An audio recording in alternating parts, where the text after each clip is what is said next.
Okay, we should be good to go. Bring the mic in a little bit closer here. Actually, just a little bit. Yeah, a little more centered. It's good. Should be good for this. Should be going live on YouTube. Looks like it's there. Let's just get started. Luck and loot. This is one I didn't get to finish last time. I had started right at the end of the stream, but I was like, oh yeah, I have to go. I guess I'll lean back this way a little bit. Just lean back a little bit more. Yeah. Bring this up. Audio is connected. Game capture. Apparently it's not catching the full screen application. Is it in full screen? Let me check. Because I know it didn't start that way. Now it does. Okay. Yeah, just open the game.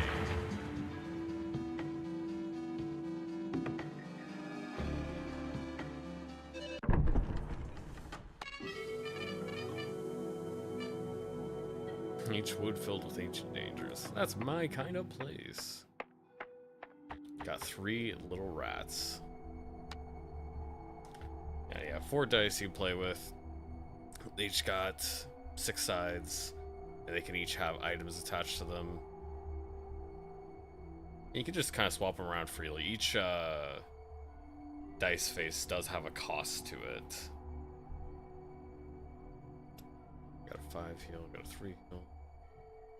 Generally, it would be best to have one ideal roll on each dice face, so if you get it, you can just keep that and not bother again.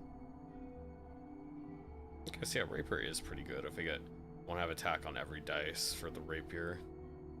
And Quick Stab is probably pretty good because the bleed will deal more damage than just a regular sword attack.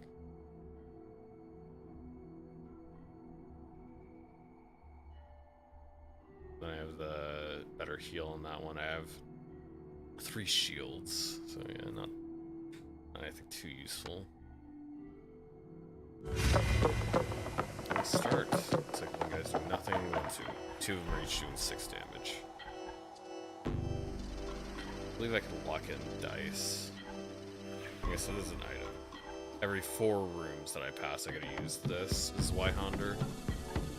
So it's 3 damage or inflict 1 vulnerable on all enemies, so they take 1 extra damage per turn, I'm sure. They have 1 shield. I definitely want to lock in a shield. Yeah, if I lock in 2 shields, then I can tank both their attacks.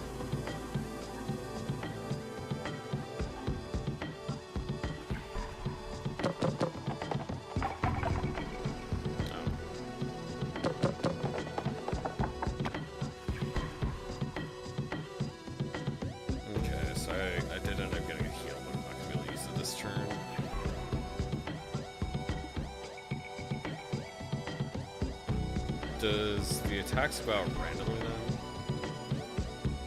Let's see. Okay, just drag it. Okay.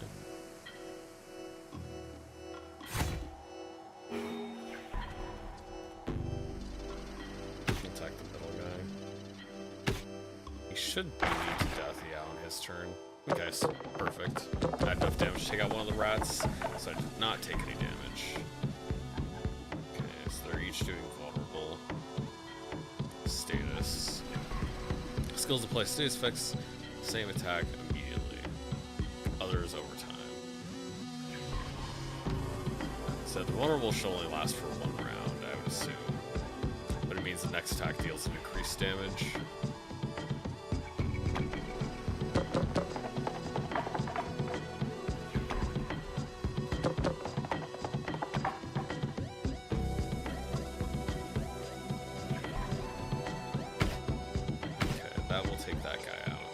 They get the full. Oh, we don't get full shields each turn. Oh, one of them will die. I do want to heal now. I think the shields will reset each match, so I don't need any more shields. I'll take Quick Stab because that will kill that guy. I do want to roll a heal though.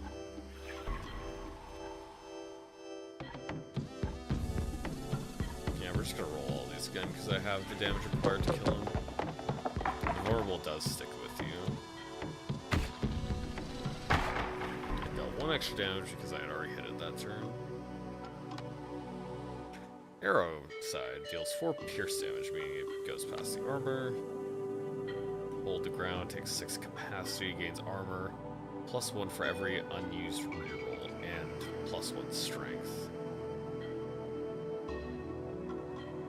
And for each strength, do I get to see my own, like, do I have stats?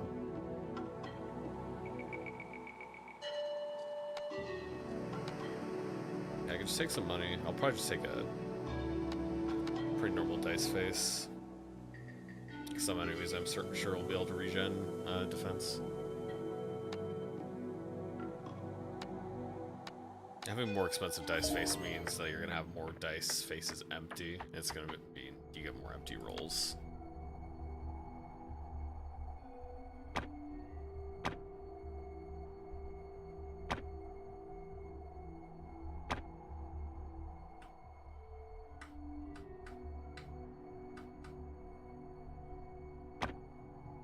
This one will pretty likely actually land a damage roll.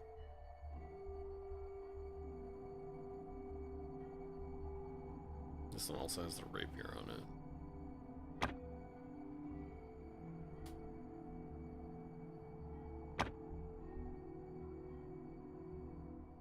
Oh, you can also isolate by a specific dice face. That's nice. I'm liking this quite a bit, just from the little bit I see. I played a game called Slice and Dice, which has a fairly similar dice combat mechanics. Except you have 5 different party members with unique dice instead of just one hero that starts with their 4 dice. Yeah, variation on that kind of game. Yeah, I'll make sure each side has 4 different rolls.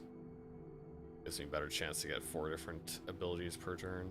Okay, you do not regen your shields.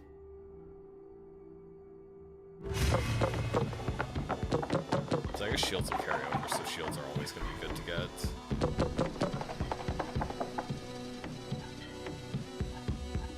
I didn't know before, but now I do.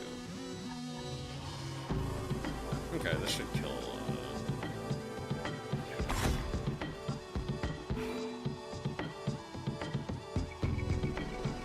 Let's kill the vulnerable.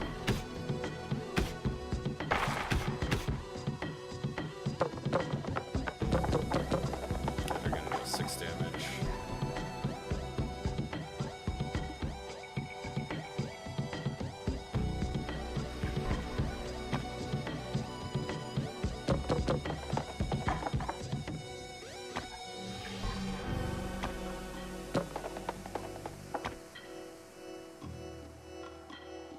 I'd say you don't really need a roll empty button, because you can just choose which ones you want to roll anyways. Yeah, that's not the case. Yeah, I have more stuff to play because I didn't finish it earlier because I had left. I just like straight up, I left home.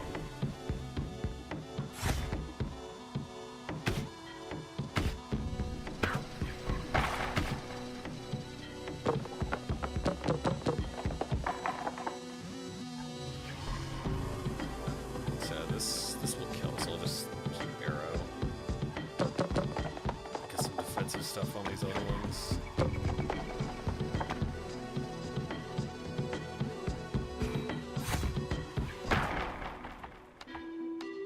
Shield wall gains armor +1 per shield on dice, +1 protect. That's a massive, I guess. I don't know, better heal or shield. Shield wall is probably better because I can go above my HP. Shield looks to carry over fully throughout each floor.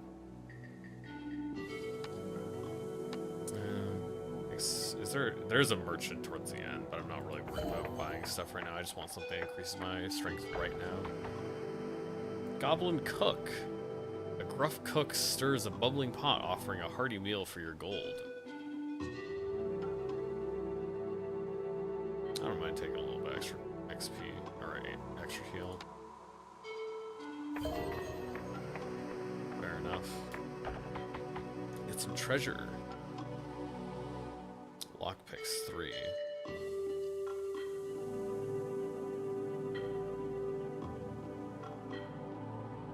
Use the left or right buttons to guess the combination. Wrong guess destroys the lockpick.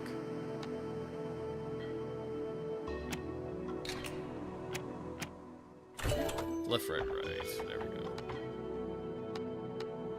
Gains max armor. Gain armor at the start of combat, that's very good. Oh wait, what's my max armor? Oh, my max armor is 6, okay.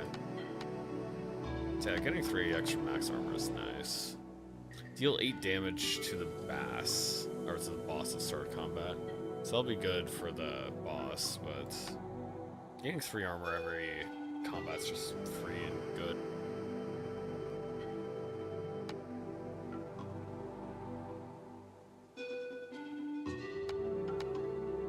I did get a new I think I can just make one of my dice a pure like shield wall.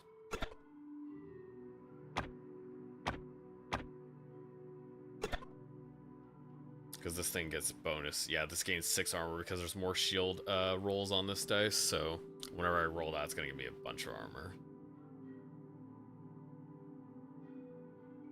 I have like 1 heal on each of the other dice.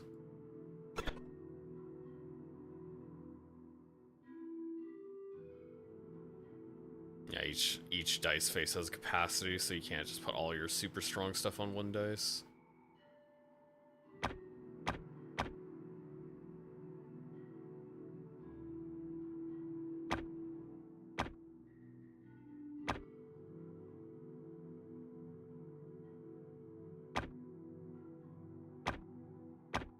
Yeah, the bleed deals 5 damage. It's the highest damage one I got, so... A rapier can deal extra damage for having more attacks played.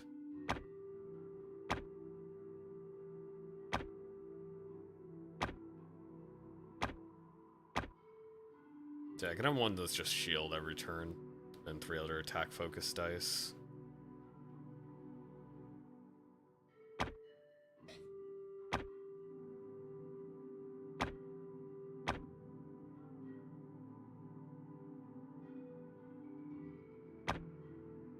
Yeah, I'll put the arrow on the other dice there.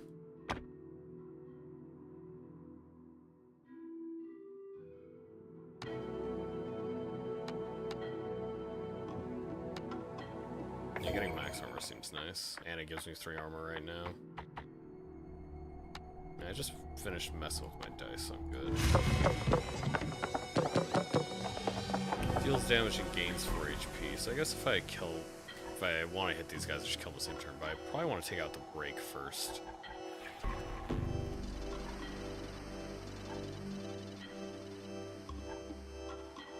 Yeah, I can take just a shield. Yeah, because I don't need this. I don't need the stronger shield this turn.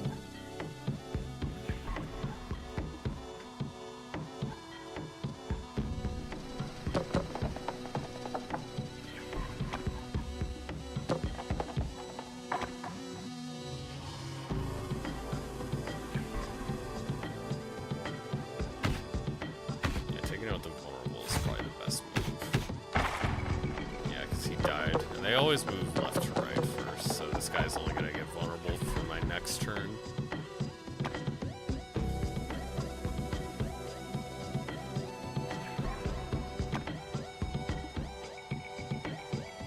This guy just deals more damage overall.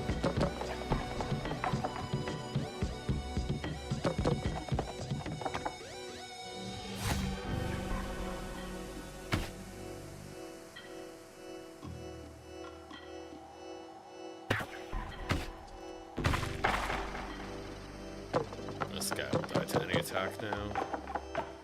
So I do want to lock in that shield for sure. I'll lock in that attack to make sure I get one.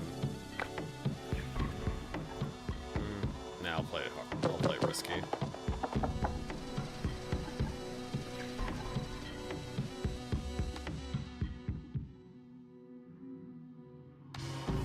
I'll lock that attack in.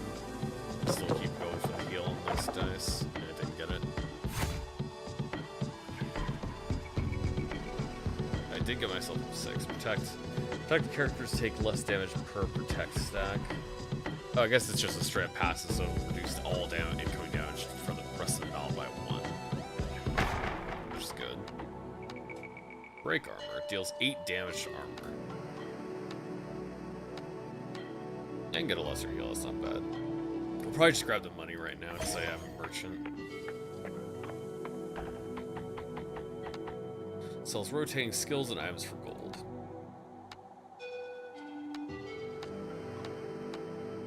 Gets a +5 to gold reward after each combat. That's not bad at all. Winged Helm gives strength at start combat. I guess that probably the opposite of Protect, where it gives you +1 damage for the rest of combat.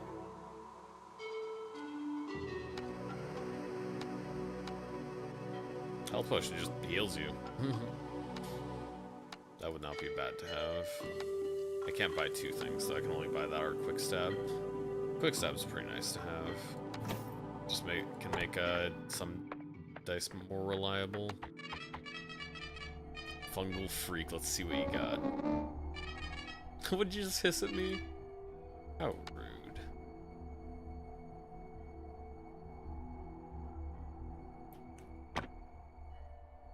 See, I can put 2 of those on this one. So the Rapier's a little too expensive, but I can make this one more likely to roll the Quick Stab. Leave the sword on this one. Actually, I can put sword on this one. No, I'll put it on this one so this one has more attack faces too. So this is my 5 heal.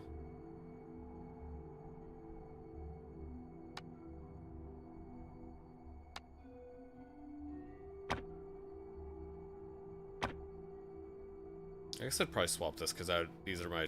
I mean, Quick Stab's really nice, but this Rapier can deal more damage if I get a couple attack rolls together. It can deal 6 instead of the 5. I guess yeah, it's just not reliable enough to, you know, I'll just keep Quick Stab there. Because it only does 1 more damage. I don't have it, because I turned that into a shield face.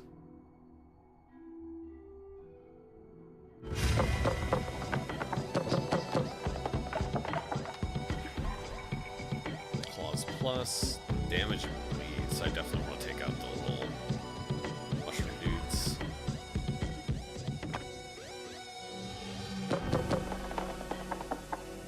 I don't mind taking 8 damage, but that's gonna start stacking up once you start getting bled.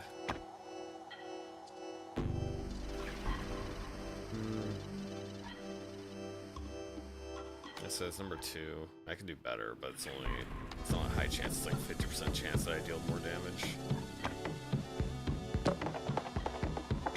Yeah, I did get my armor. I did get the better armor. Doesn't change anything, but well, it does change a little bit because I have Protect now. This will deal 5. It does 2 bleed. The Rapier will deal 5.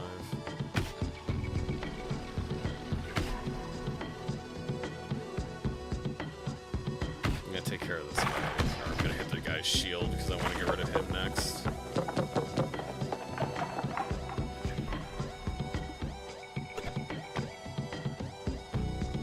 Body Slam deals damage and gains armor. It's only gonna gain 1 armor, so I can just focus on killing this mushroom first. And I'll keep the arrow. Pierce attack.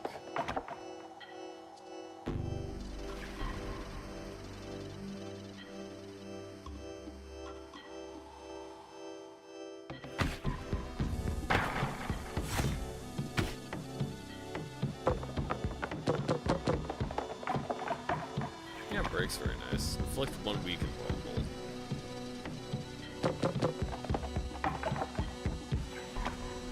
Let's get something.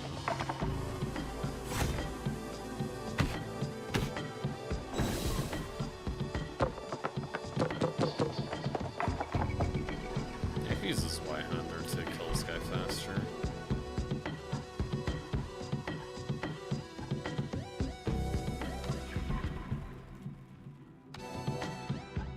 I don't really want to take the heal that much. I think I'll just, you know, focus on finishing the battle.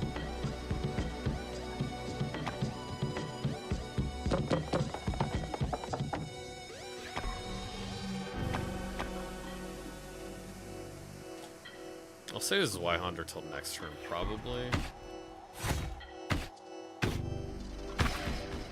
Because I might get a combo with a Rapier.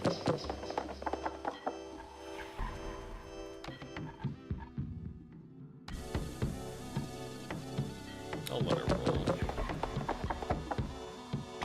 Oh, he's got all 3 bleeds. He's gonna take 7 bleed damage next turn.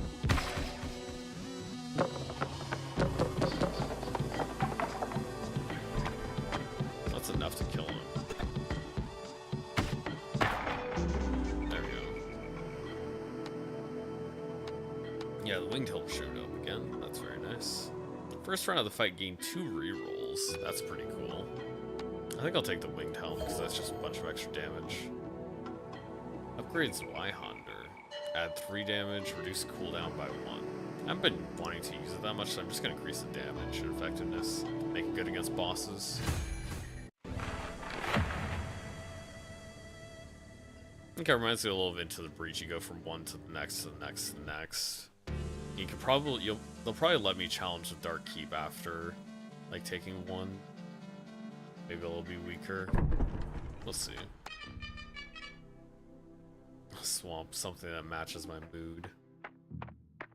Okay, you don't get to refresh your shields or health. It's all, it all carries over. The bee has 14 armor.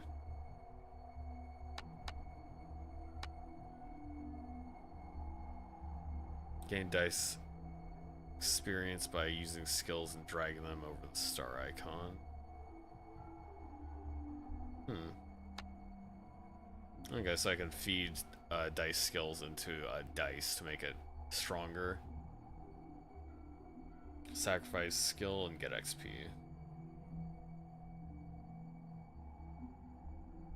Each dice can get traits.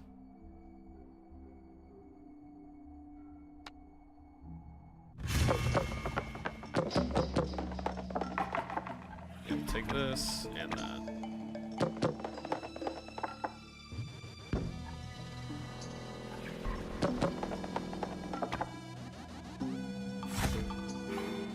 Get my protect up. So he's gonna be healing.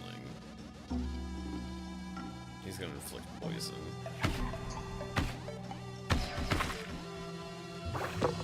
He's not gonna bleed to death. I need at least 1 more bleed to kill him. I'll take that.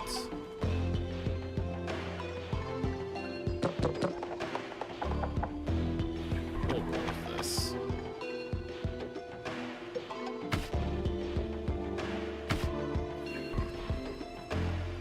I'll probably get this back soon enough, so I think I'll use that to deal damage.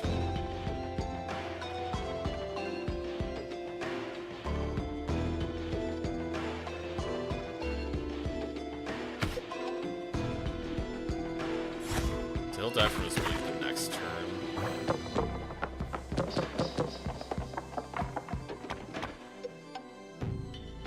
Yeah, we'll keep the heal.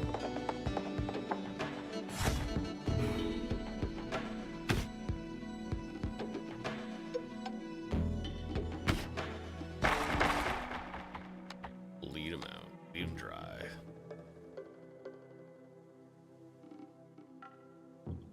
Looks vulnerable and deal 1 damage to the dice owner. Bleeding eyes. Inflict 4 bleed.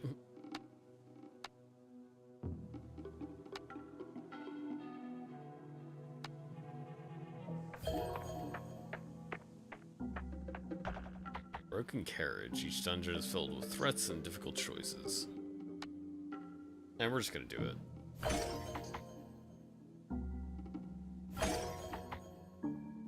Yeah, we got 15 from it, that's good enough.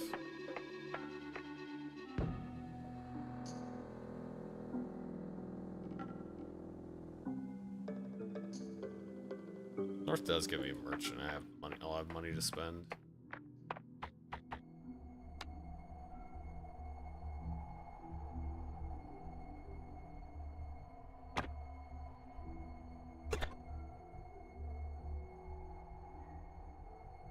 How much XP? Oh, it gives 22 XP for that. How much does the sword give? It only gives 8. 16, 20. Is it based on capacity? It seems to be mostly connected to capacity.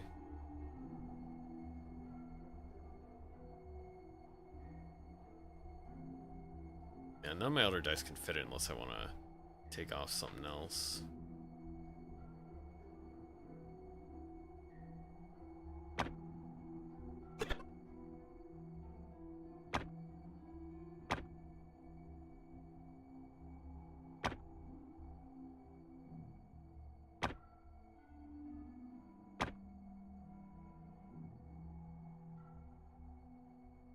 don't think anything really changed. That one just does, this dice just doesn't have a normal attack on it anymore. Yeah, I'll put 2 heals on the same dice.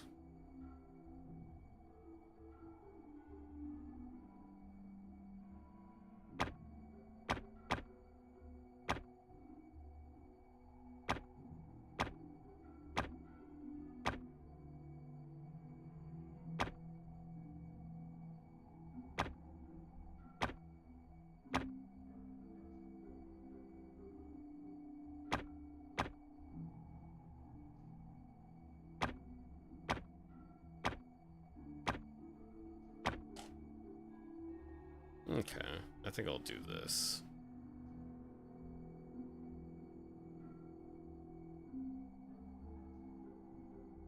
I wish I could list a little more clearly which dice are which so I could know without having to go into this little menu. That'd be a nice change.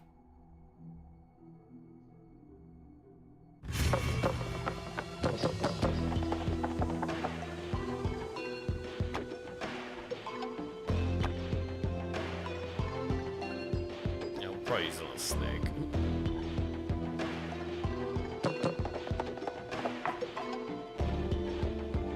I can't really say no to 5 HP.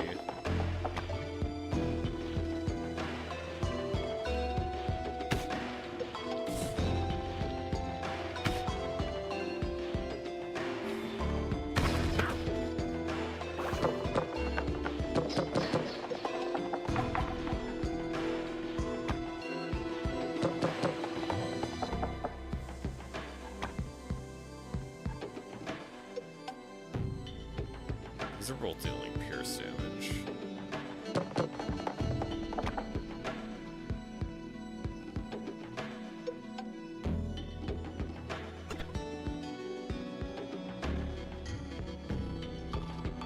Yeah, I don't have enough damage otherwise to kill him.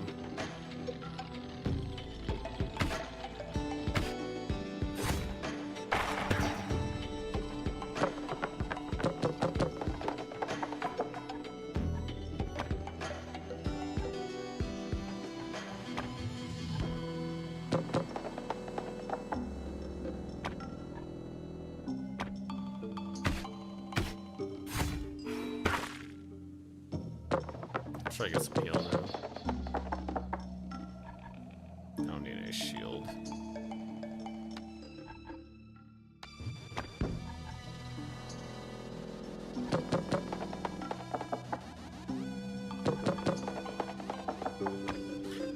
I just kept rolling quick stab.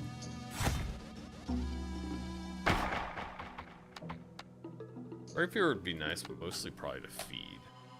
Actually, that shield wall would be pretty nice. I can get you more shield, even though it seems like the swamp has more stuff that goes past shield.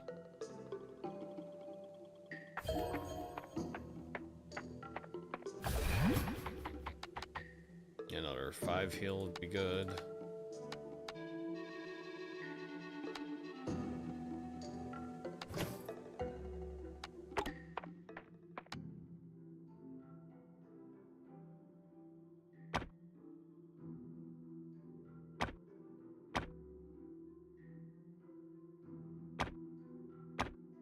Okay, so I can have both of those on there. Okay, I'll have 2 shield walls, the bleeding eyes on that dice.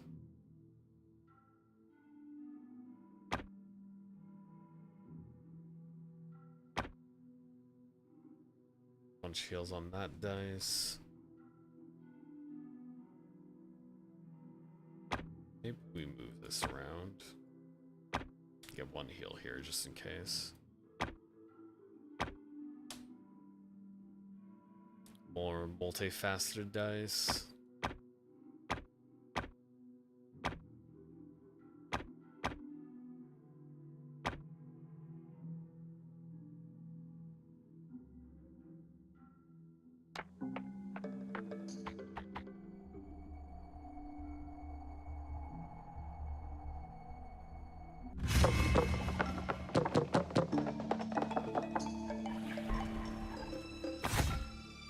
Oops, I forgot that locks in all your dice. Not a horrible roll, but it's not what I would have wanted for sure. Okay, Actually, we don't have to take on the boss yet, so we'll... I think I'll use this Y-Honder.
Stab and I'll finish him.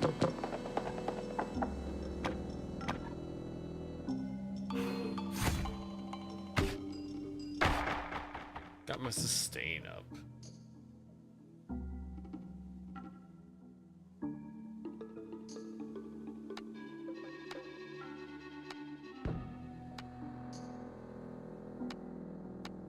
I think the rapier's slightly lower value than the 20 gold. I'm gonna use the rapier for XP, I think.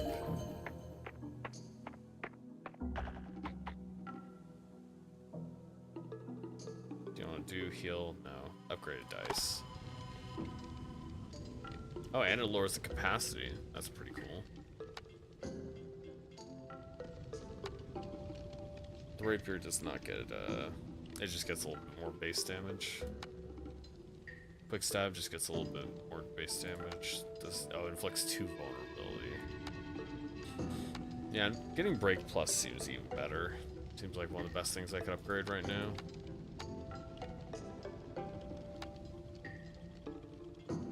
Bleeding Eyes plus ain't bad at all. Or the capacity is always good. And break also gets its capacity lower, so yeah, upgrading break's very good.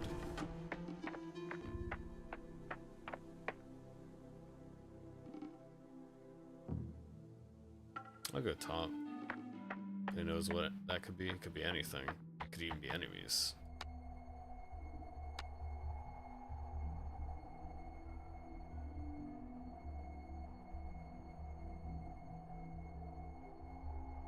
I don't really need an arrow.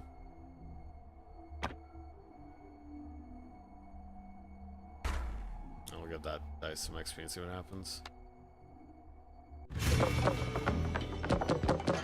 I don't really need to commit to giving dice XP until I have enough, but it doesn't matter too much, I'm sure. Yeah, we'll take Protect, because that's always good.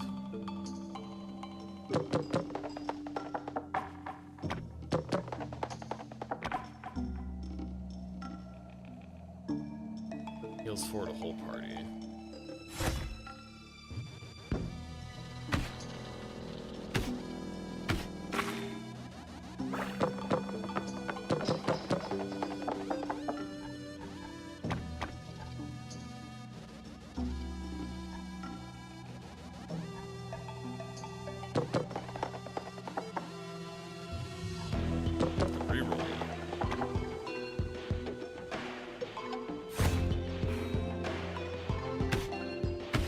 Kill the goblin. Goblin dies next turn.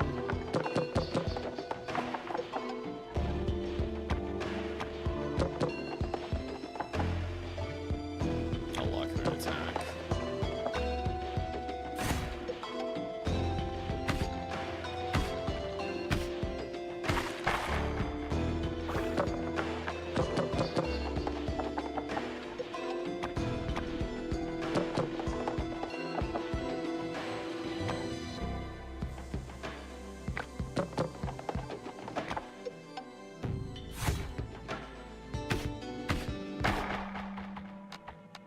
another shield wall. Actually don't need any more shield walls. 2 shield walls is probably ideal right now. Actually I could use it to just feed, because that actually gives 22 XP. I don't plan on having another shield dice. There's a merchant later, so I can buy a gold. I can possibly get another nice passive. I'll take the gold. Not messing with it.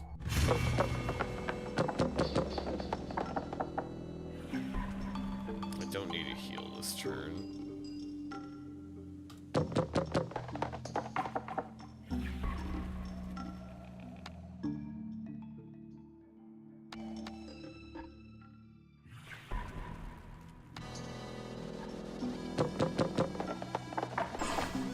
Okay, I got a break. I will get this back before I get to the boss, so I can probably use this Y-Hunter this round.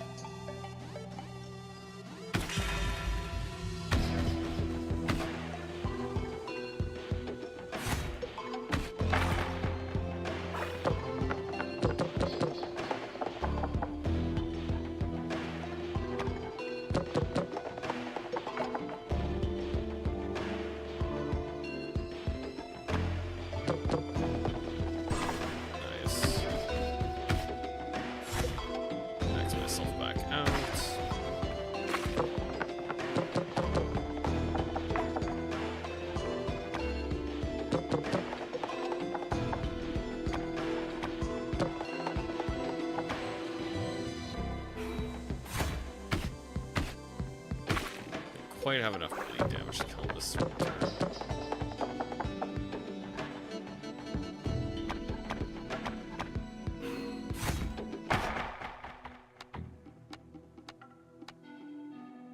HP can be used once for combat.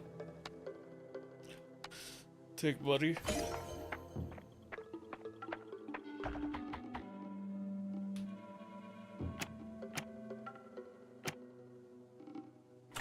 I guess right at the first try. Nice. Left, and then right. Heals HP at the end of combat. I have not needed that at all. Upgrade a selected skill is pretty good.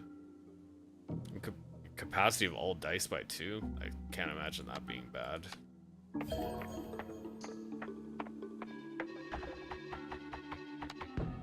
Mace, deal damage, and stun if 2 attacks were played. That sounds really good. I should take that. Every curse on a dice, heal at the start of combat. Soulbinder's Grasp. At the end of combat, upgrade a random skill, but lose 1 max HP. It's kind of funny. Buying the mace.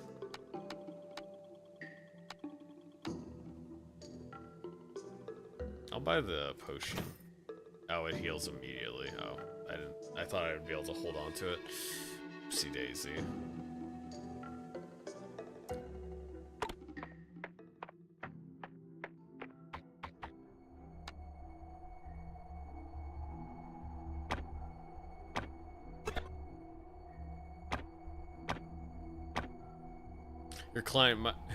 Your Honor, my client pleads whoopsie daisy.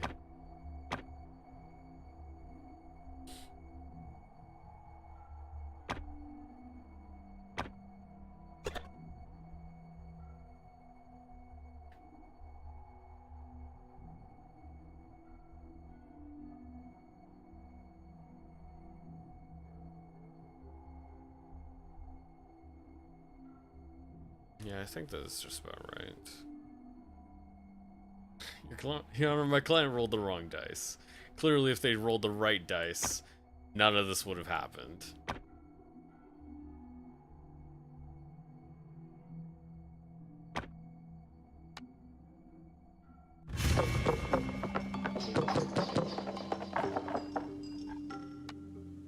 He is at max armor, so that doesn't matter.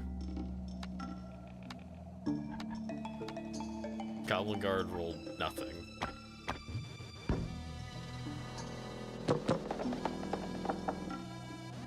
Oh, nice. Got the mace card.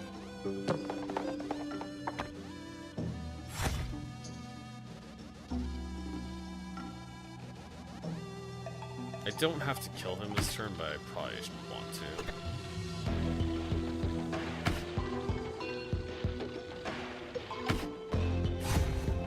Just stop the bleed from hitting me, because that 5 bleed counts for a lot.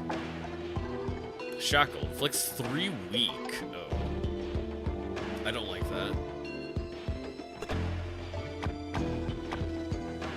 Let's get another attack roll here. Well, didn't get the attack roll I was looking for.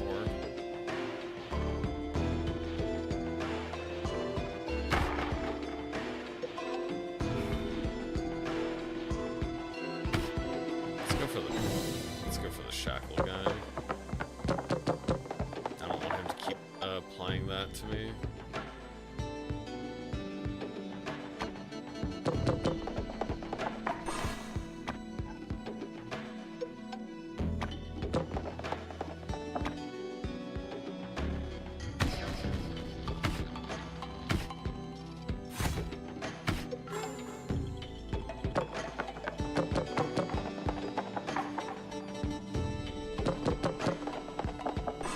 That's what I'm looking for.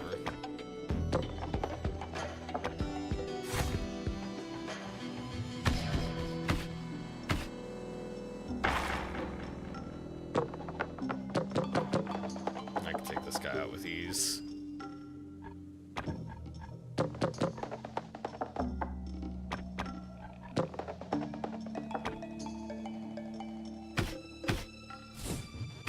He's going to bleed for 8, and then he's going to bleed for 7. So I only need to deal a little bit of... Oh, I just got it, really.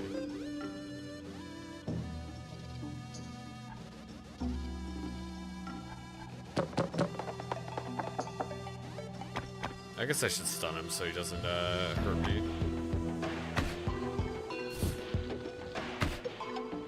Make it easier. Bled for 13.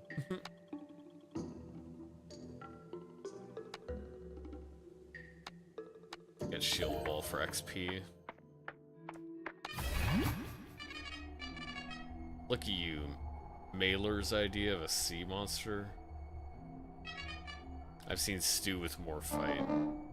Glurp, glurp, shrock.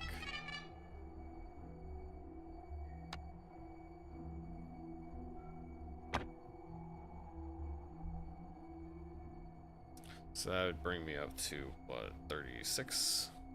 Not enough.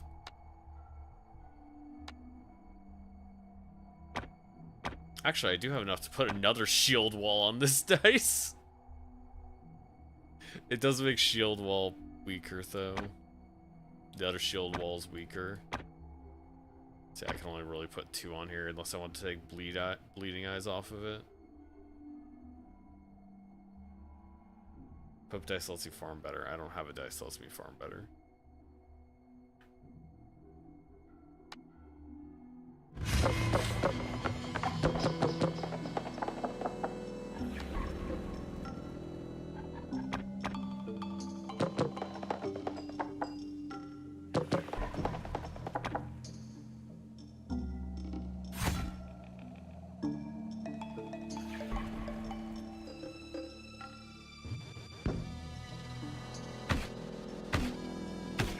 Let's just take out the main octopus first.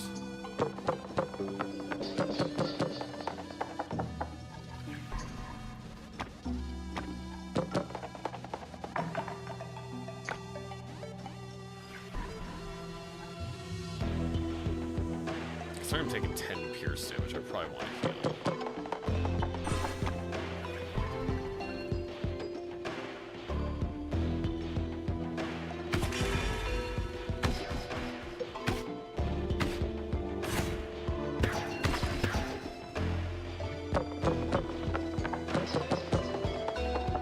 Taking 1 billion more pierce damage.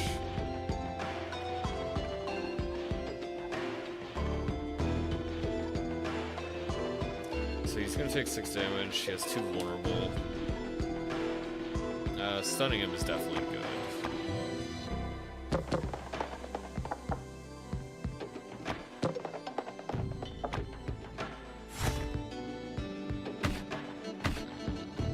He should die now. Oh, okay, you don't have to kill tentacles. You literally just have to kill the boss and you're fine. Okay, that's good to know.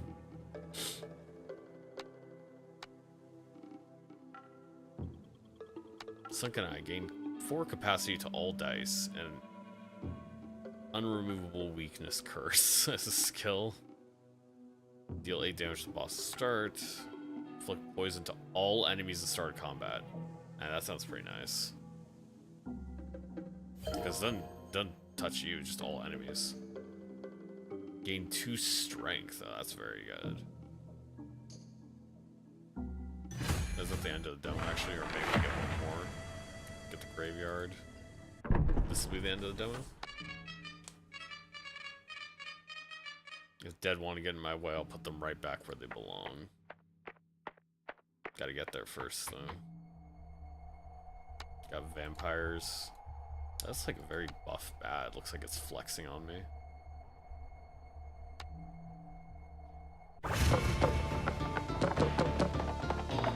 Poison deals damage equal to poison stacks. I think it's basically the same as bleed.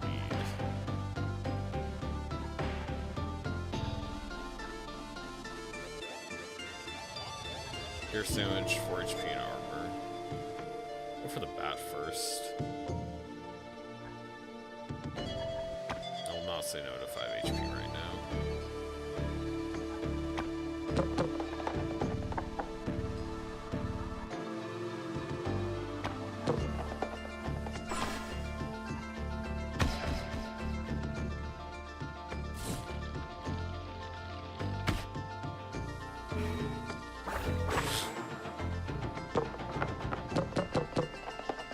Looks like it works exactly like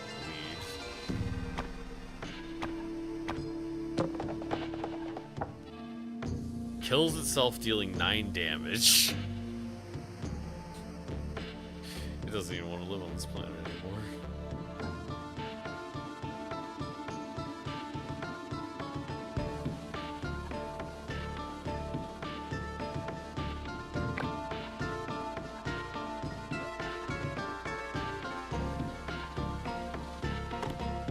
Oh, you can just... Okay, never mind, absolutely. You could just right-click the dice to see what other faces it's got.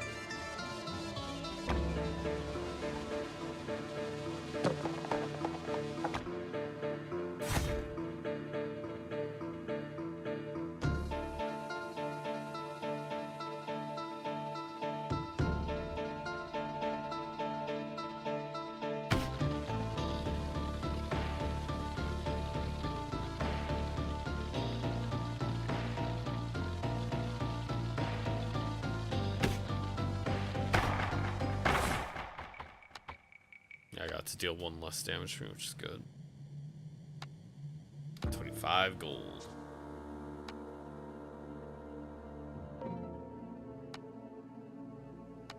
Looks weak and vulnerable. Gains 1 strength for character. Take money.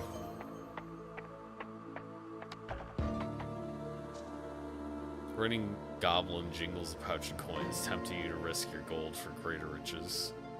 I bet that always fails.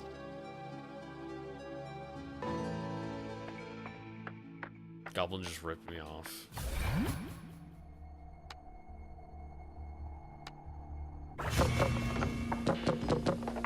Damage and gives vulnerable. Yeah, I'm definitely using this Zweihander.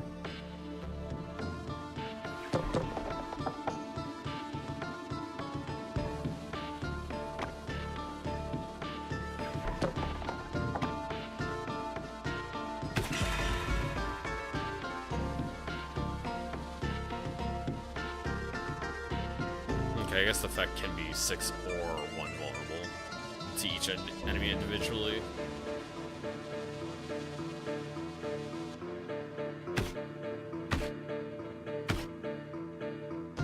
It doesn't take enough damage, unfortunately.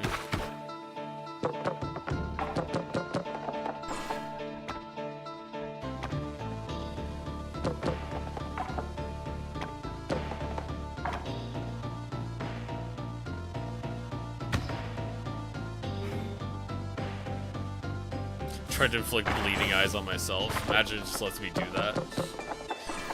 just takes 4 extra damage and dies almost immediately.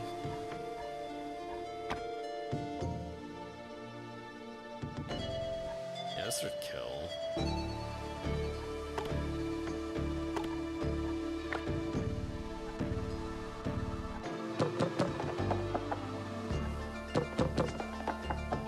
Try to get some better defensive stuff.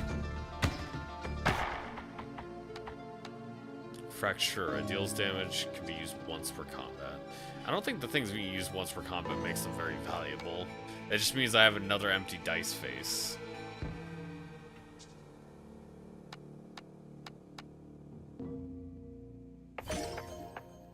Take money and buy me something nice.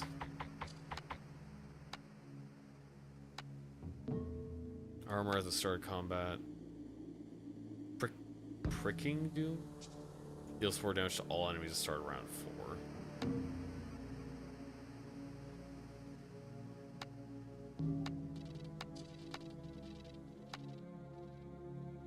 Doubles the target's bleed stacks or inflict 1 bleed if there are none. It seems kind of expensive, I just don't have the capacity for it. I think I'll just use it for XP.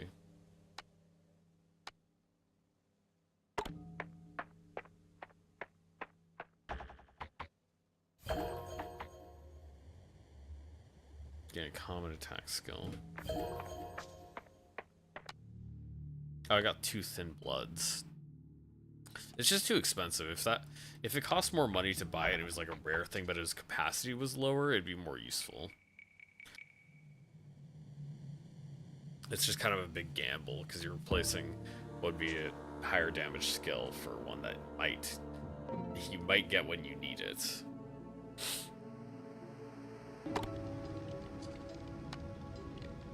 Oh, it goes down to 4. Okay, that's way better. Yeah, upgraded thin blood is much better.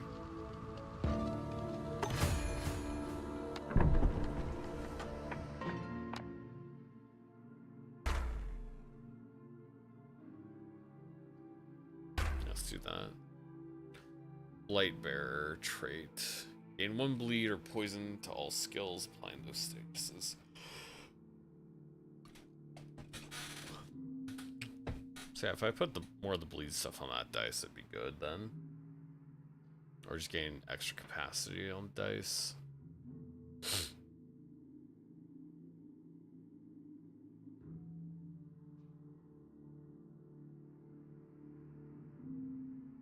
Double chance to roll upper and lower slot. That's actually really good.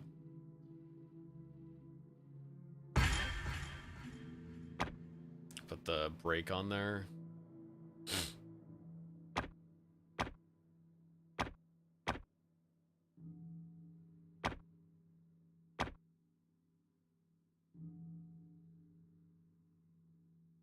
Yeah, try to get more bleed on a different dice.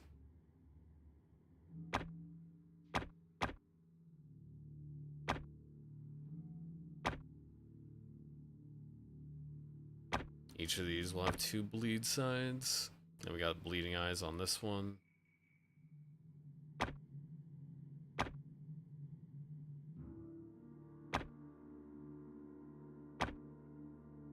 Heal and mace, and then this one will have what?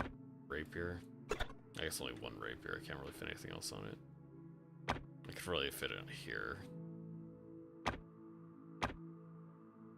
I'd probably rather have the chance of 2 attacking sides than have anything else there.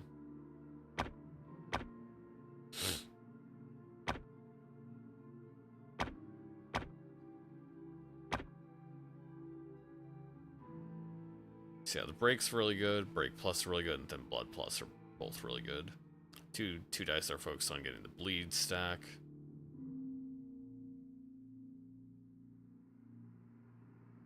Locked. Character level 4 to unlock a second trait slot.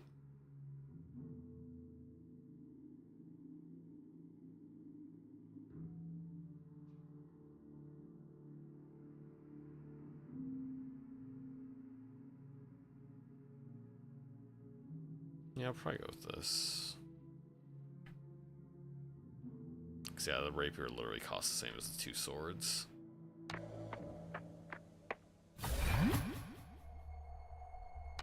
Wraith.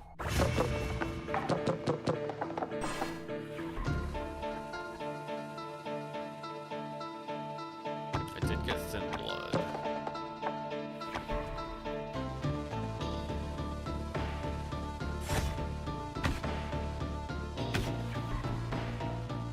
It's 8 blood.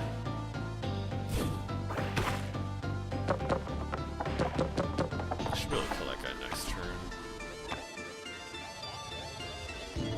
I could actually stop him from killing himself. Do a better job than the National Suicide Hotline.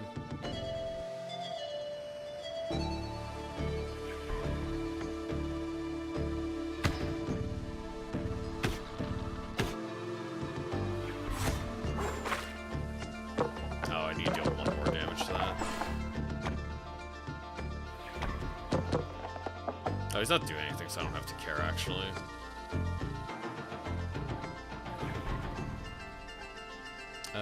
How much energy does he deal? I can try to get the bleed to lower his damage. I'll probably just keep the heal.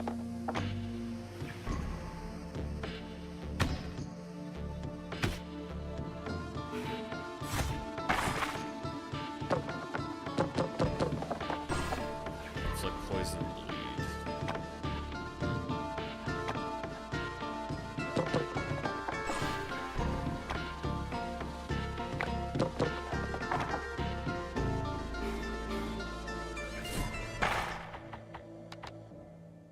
Gains a reroll on a roll, yeah. Alright, that was a good one from Slice and Dice. Another Bleeding Eyes, or money. I do like Bleeding Eyes. And with my build, it deals a little bit more damage than the, than the Quick Strike.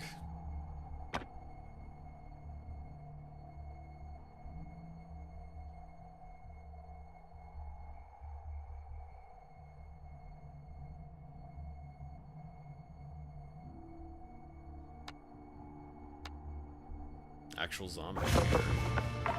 Real zombie hours. Guts explosion. And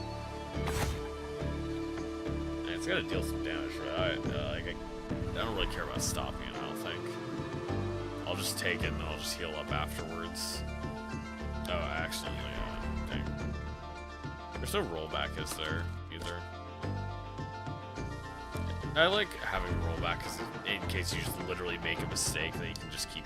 You can undo that.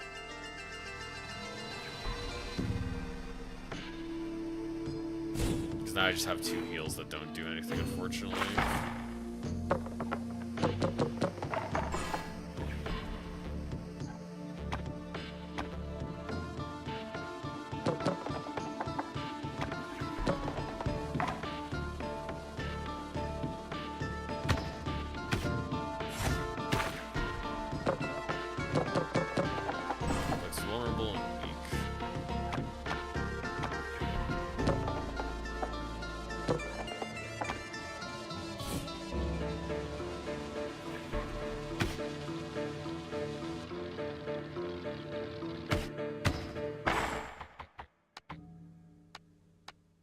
It didn't really matter, I just had too much damage. Unless I wanted to leave him alive, he was dying that turn.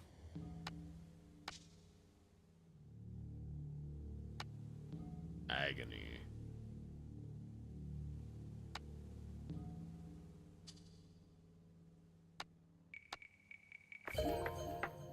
Yeah, I'll probably just feed the rapier.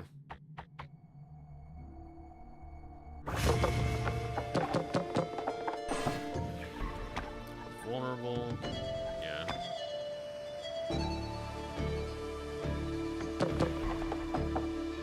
Oh, there's a bunch of bleed.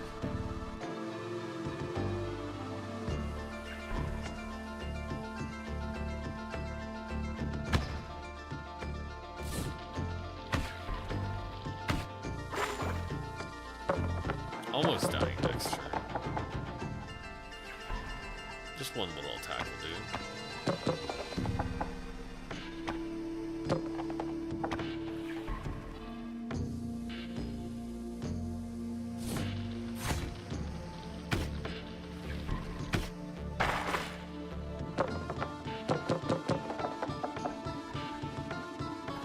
probably take one heal here. Get myself a little bit healthier. Actually, yeah, I guess I can take a little bit of shield wall.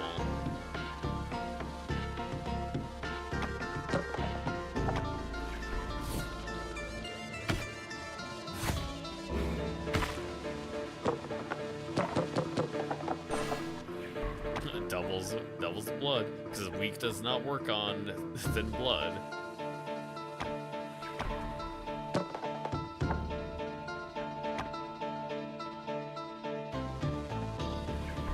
Yeah, you're still bleeding to death. 16 bleed, maybe. I'm back at full.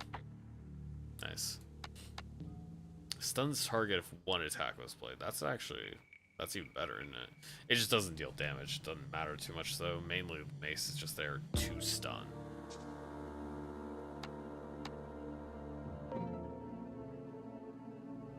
I'll take the money for possible passive at the merchant.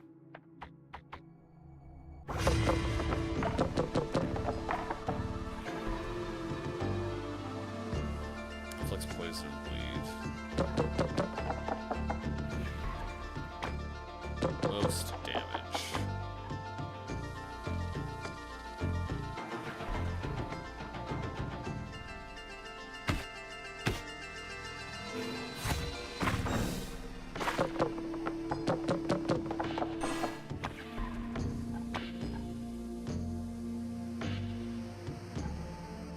I will take the bash, actually.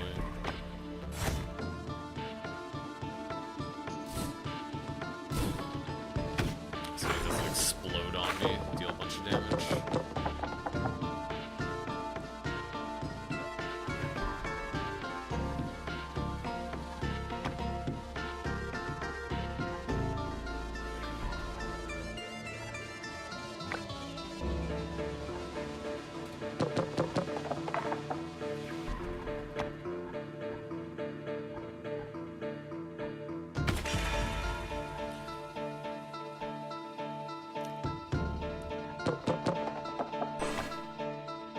Okay, I can take that. I can stop that stun or that one from happening.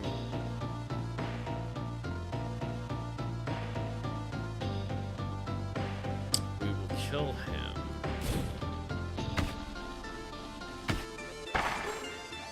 No damage. Or, well, no actual damage. I had the DOTs, but otherwise, yeah, I'm fine.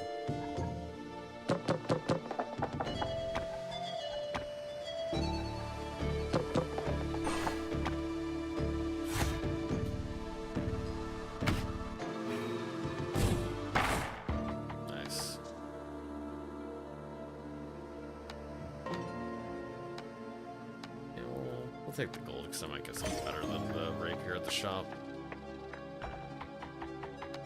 Hold the ground. Pandora's Cache. Gain 3 random relics, but lose the ability to buy from merchants for the rest of the run. That sounds fine. Okay, so is there something I can buy for like 14? I'll just buy the heal, I guess. That's like 3 relics. So I got the Amulet of Woe, deals damage to boss.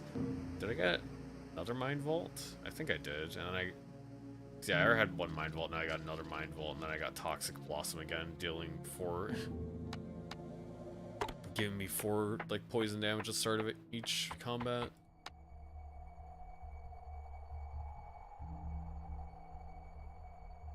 So I can increase my bleed possibilities, basically. Put 1 rapier on there. I don't have quite enough space for the quick stab though.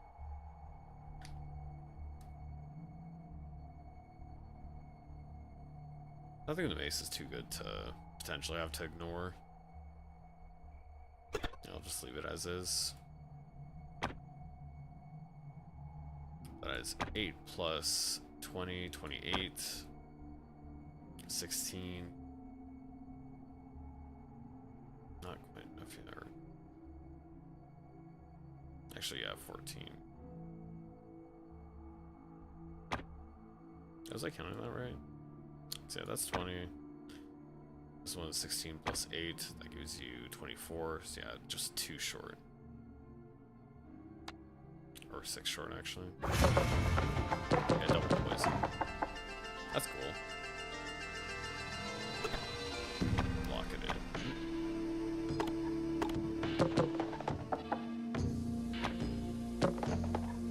There we go, that's what I was looking for.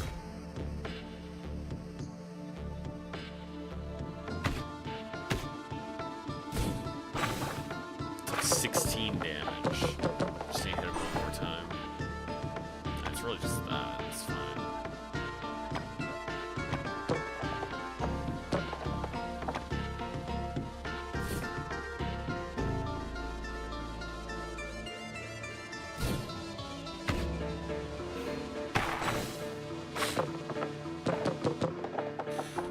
Water.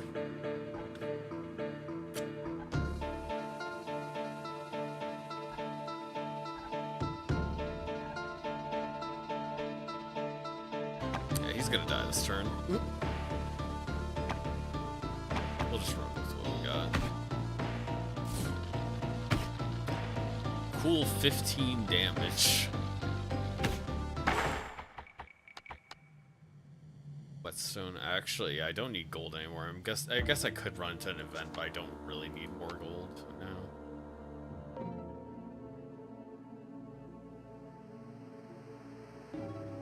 Next attack skills played twice, cannot stack.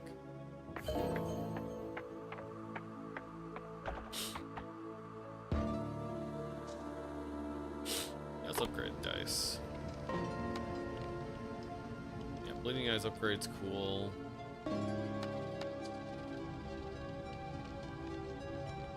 Mace upgrade's not bad at all. Lowering the capacity for one of my quick steps could be good too.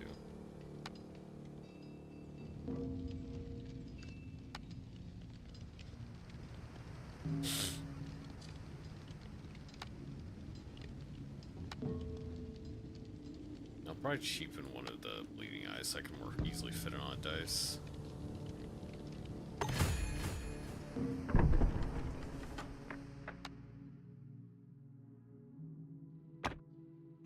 Like this one. Because I can fit it in place of that. Instead of the rapier, I'll put the mace on there.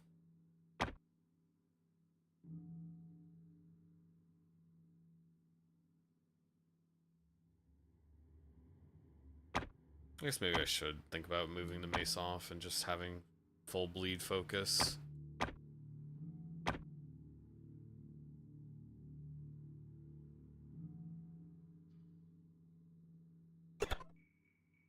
Like this one has all of those on there.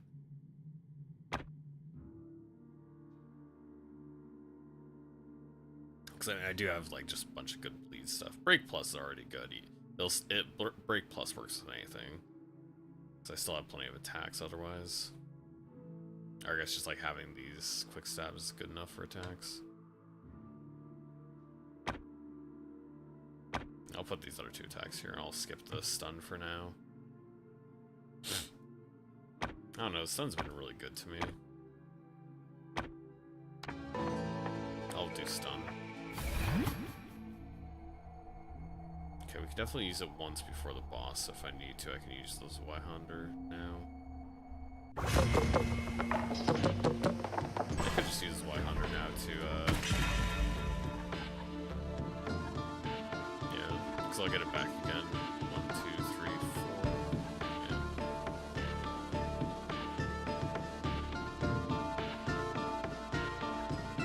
10 damage.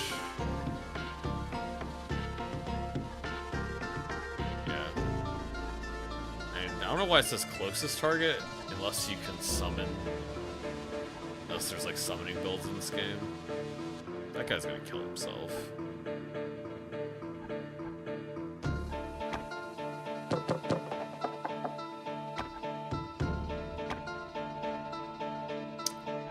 Oh, I need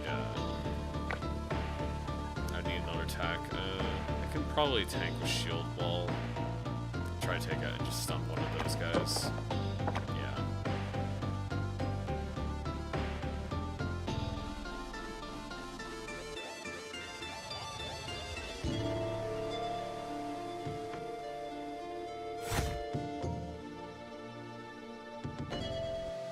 let him die. I think I'll just let him die, because it doesn't deal much damage to me. I'll take out this guy. Just gets more enemies off the battlefield.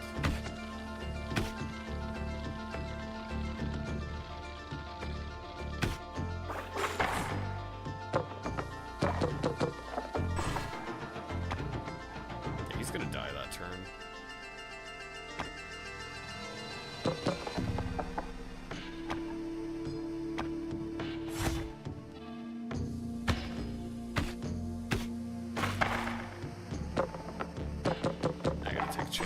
Heal up. I'll take the shield.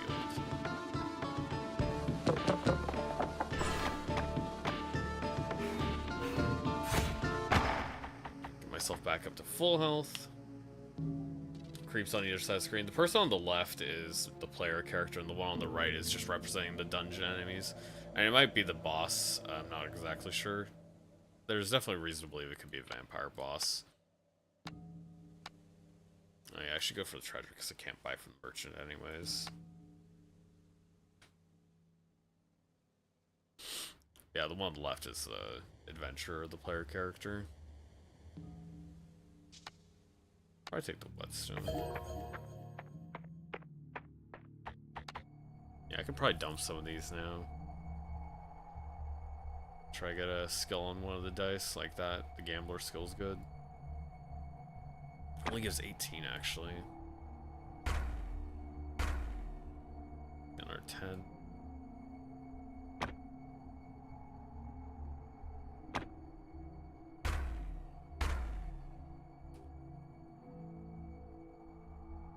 A 3 times chance to get the one in the rightmost slot. I like it. Gain vulnerable and or weak to skills with those statuses. Yeah, I don't have any. I only have the break plus. Gain capacity on dice, I don't need that. I'm probably just gonna do the high roller.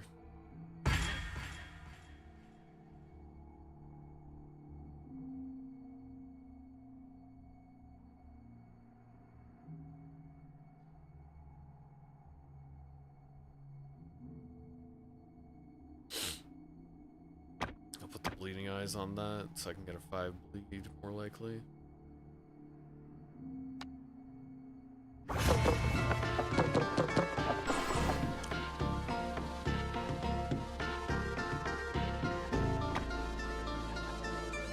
I'm gonna try to get the bleed doubler.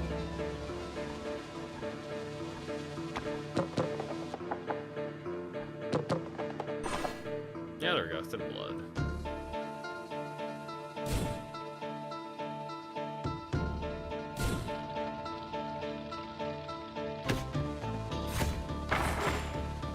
Only took shield damage. Well, he's gonna die. Don't mind if I do. 36 bleed. I like to see it. I think I will kill the boss very easily unless vampires are immune to bleed.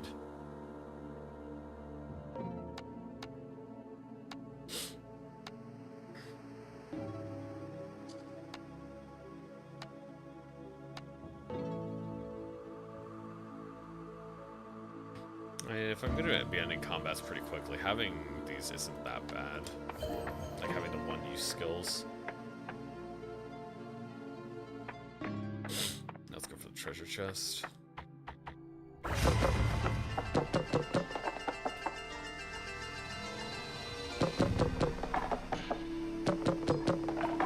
That was the worst possible outcome. Well, he's exploding.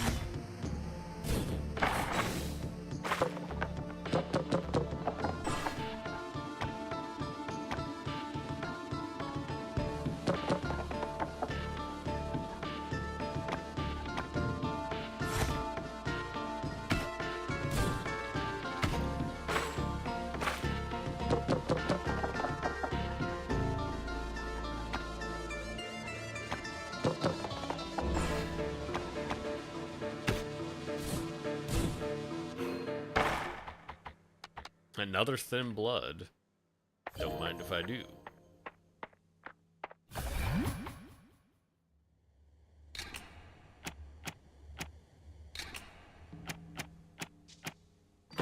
didn't get it. Oh, I take damage, break in. Oh, that's great. I got a coupon to get discount from merchants. Exactly what I wanted.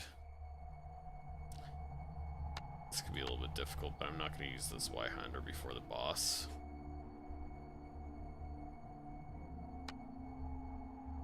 That is 24. That is 20. That gives enough, yeah.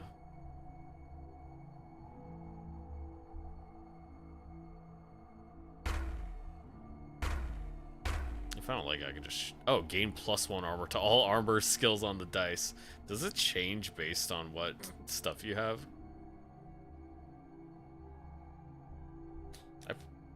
I probably want that less than the gambler, though, because I don't ever really want to get the +3 armors. Even if I would like to get...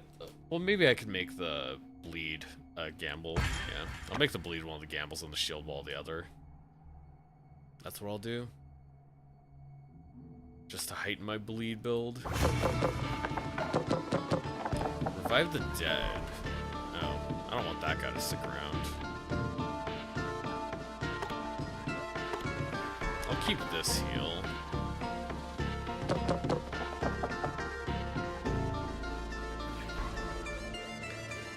I'll just take what I can get for now.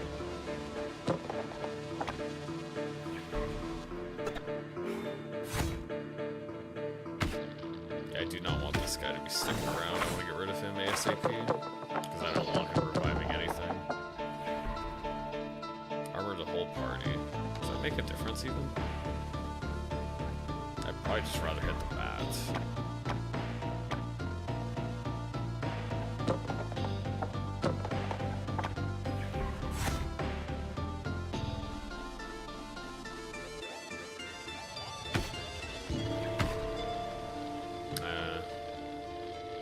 If I kill that guy this... I'd rather kill that guy this turn, because that's 9 damage.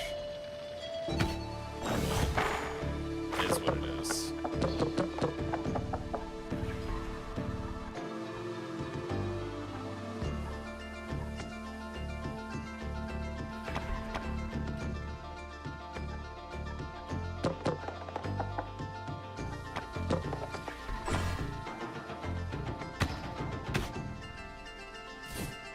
Kill the bat off.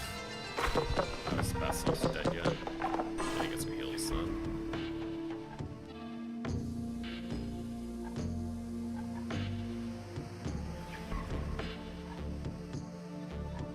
Bat is gonna die this turn regardless. Just one short.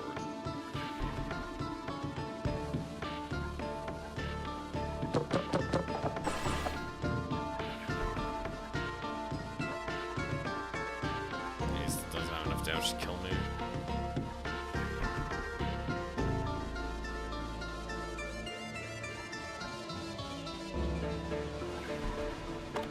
I still kind of want to grab a heal instead of deal damage this turn because he's not doing anything serious. Oh well.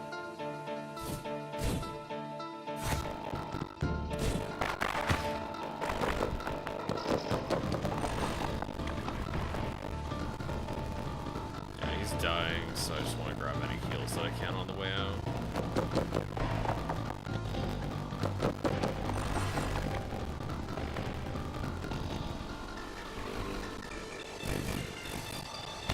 Yeah, I'm starting kind of weak. So the boss. It is a vampire. Vampire in a graveyard? It's almost too easy. Easy, my dear, you've just walked into your own grave. Funny, I was about to say the same to you. Such fire, I'll savor stuffing it out. Choke on the smoke before it happens. Take 6. Done no space on that one. No, even taking that off, I'd have to go up 2 of them. It's not really a high chance because that's... Gambler die.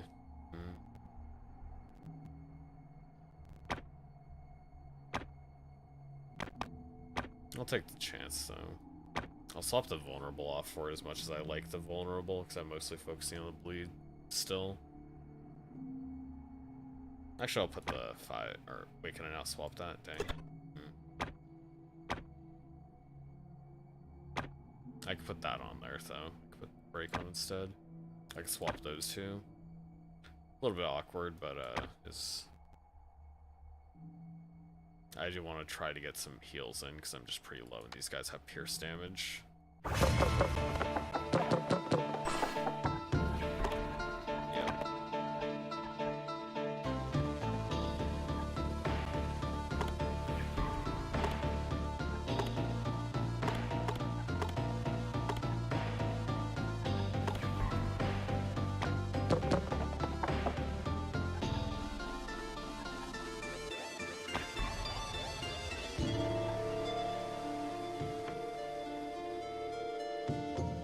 I'm gonna wait to pop this Zweihander until I get a little bit more focused.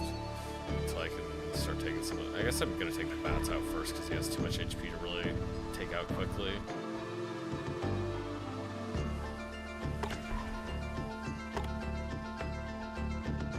I roll it. Nah, too bad.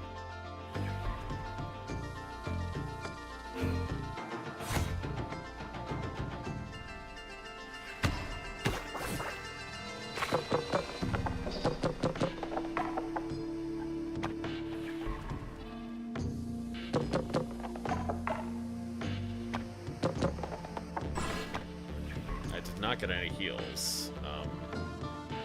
I guess I'm just gonna die because I didn't roll any of my heals.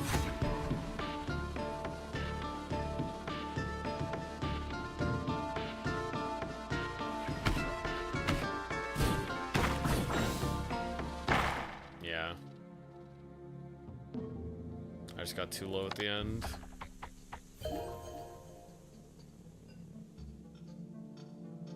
Oh, that's good enough for that. I had a good time with it. I do like it. I don't think I like it as much as Slice and Dice, though, which is a similar type of roguelike with dice and how you outfit your dice and switch the faces. It's not like that's the only game that I've seen, like, rolling dice, but that's one I played the most. Like, with swapping dice faces.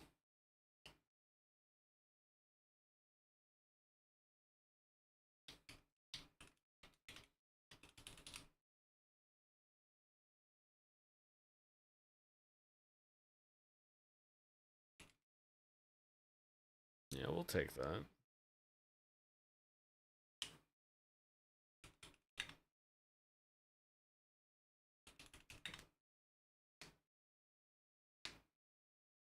Yeah, I like it. Keeps it simple. doesn't try to get in its own way by having too many mechanics.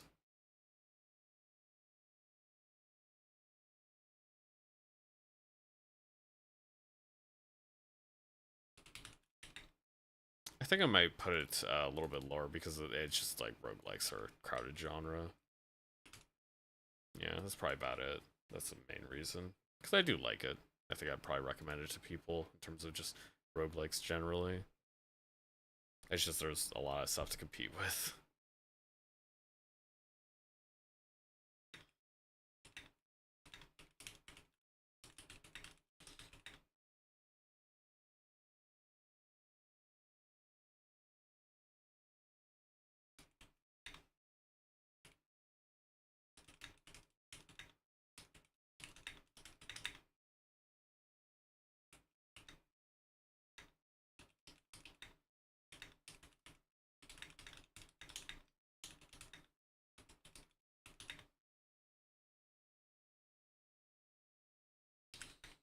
Yeah, I don't have too much. It's hard to say too much outside of platitudes because just it feels like the positives do apply to a lot of other games.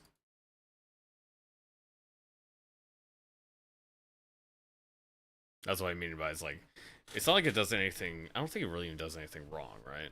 It's just there's so many different games of genre that do it so well that it's hard to compete. Let me adjust this a little bit. Yeah, not much.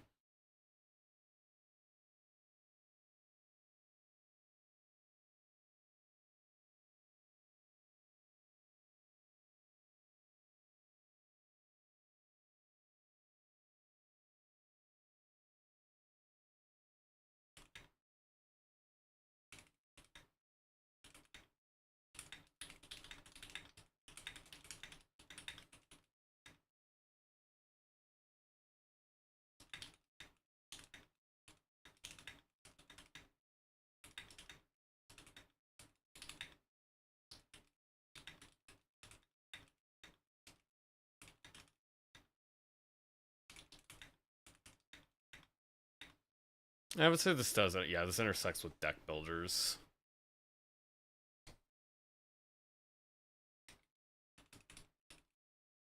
Yeah.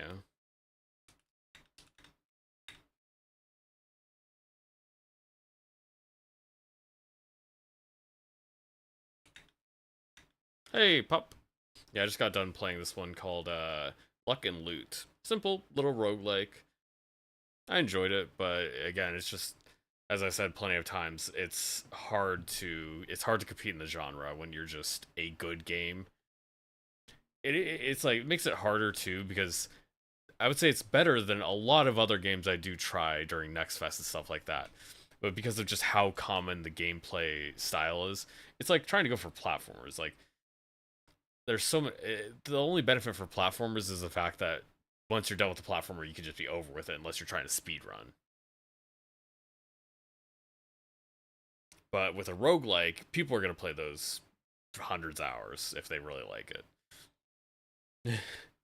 It's also trying to compete against just so many other games in the genre that are still around that people will still be recommending. Like, I have Slice and Dice on my phone, and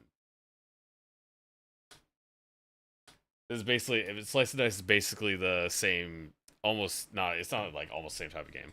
It is a similar type of game because you have different dice faces that you customize and upgrade throughout the run by Luck and Loot. You just get new dice faces and you get to swap them out with the ones you already got, and you get to custom tailor your 4 dice that you have to try to make a build.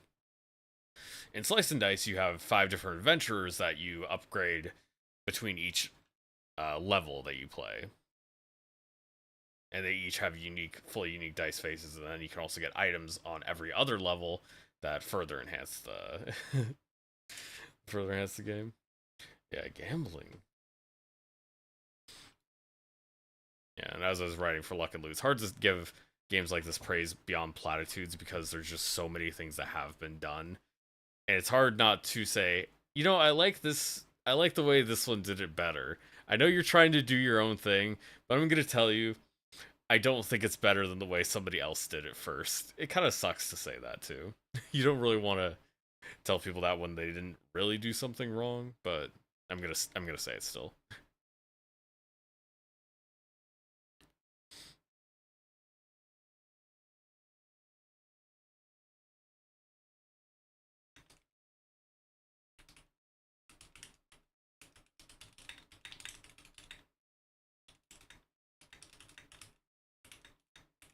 Yeah, like one big thing that quite a few games have done.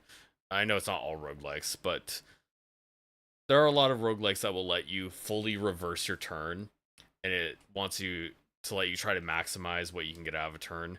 It'll let you play around with different things to see if different outcomes will turn out better for you. Lets you like play all your cards out, all your dice out, and then you can roll back to see if you could do it better if you'd like to. You can roll back like the full turn. This game doesn't have that. Once you commit to like one of your moves, your dice are locked in. You can't go back. You can't use any re-rolls you might have had left over. So it makes it a little bit harder to try to maximize what you could possibly get. Obviously, you can't reverse your re-rolls. Like each re-roll, you only get a certain amount. But if you accidentally make a mistake here, which I did like twice, I just kind of had to live with it. I just got bad rolls because I accidentally grabbed one of the dice and used them without thinking about it.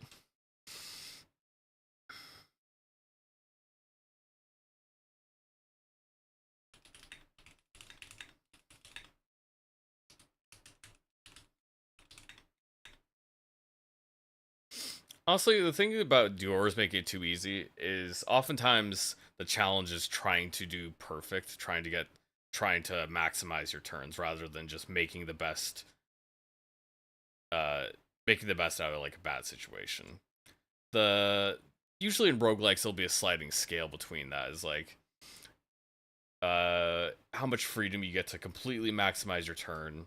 There are still limits obviously because you have to deal with what luck you get. But then are other roguelikes which just like throw whatever at you, and every time you get a new draw, you have to deal with whatever it is, and you don't really get much choice. You just have to base your future decisions and resource management around it. So yeah, people can lean towards either side of the curve. I'd say this one's kind of just in the middle because you get a couple re-rolls, you get a couple chances to get different dice. But mostly for this type of like dice rolling genre, that's the bare minimum in terms of how much freedom the player gets. One other game I really liked. What was it called? Dawn or I think it did start with dice. Dice Folk. It was Dice Folk. Okay. The thing about Dice Folk is you have like three little Pokemon like guys, and you're playing against the enemy. They each turn you get your roll of dice. These I don't remember if you can reroll or not, but I think you might reroll your own. But I'm pretty sure the enemies stay static. The enemy gets what they rolled, but you get to choose which order all of the dice are played. So you get to choose which order your enemy's dice are played as well. They all have to get played, but you get to choose which order. So you could possibly kill an enemy first so they can't attack. You get to move enemies around so they can't attack, and different things. And this game is very free with like letting you fully try to maximize your turn.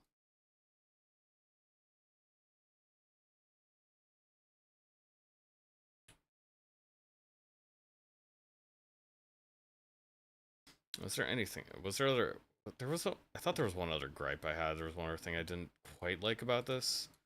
Because the main thing is I'd like turns to be fully reversible. That's about it. I thought the art style was pretty simple. It was nice. It works. There was one other thing though.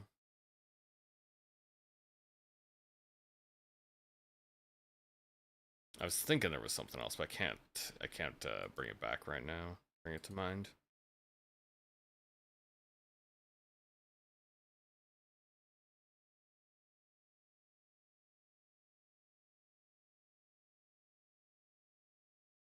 Not quite. Undertale had more detailed pixel art than this game does.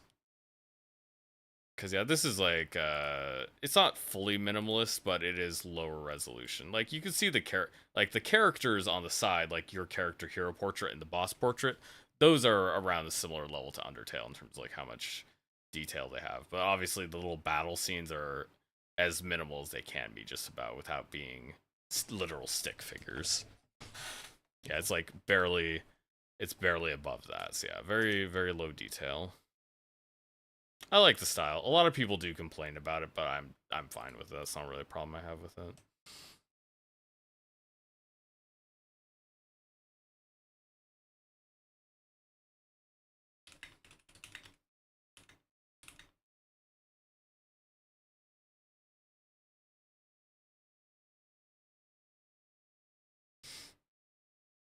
Next one. Probably. I don't even know how to pronounce this. Index on Anoxia. Probably Anoxia. Or maybe Anoxia. I don't know what language this person's from. Does it have? Because it has English, Russian, German, Japanese, and Chinese translation. So the developer may be Russian or German instead of American or just like Western European. It is like a kind of city builder, a horror city builder, something like that.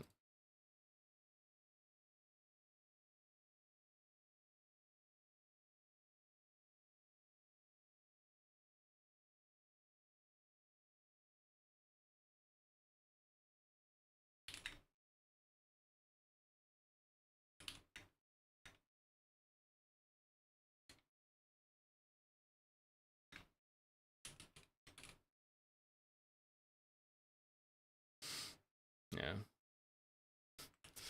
Anoxia Station.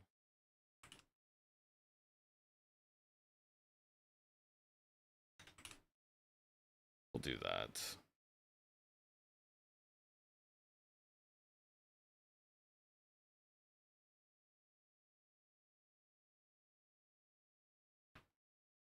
A little more water. Okay, Russian is the first one that's on the like the language option, so maybe the developer is Russian. I don't remember what the sound of maybe it is just kind of like a Anoxia Station. I don't remember what the X sounds like in Russian, so I'm not able to pronounce it correctly. But seeing as that was the first language option, I'm assuming it's made by Russian developers. Oops. Yeah. They also more commonly make horror games.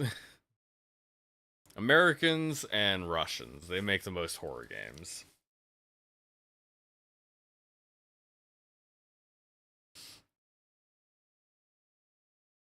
Where's the audio settings?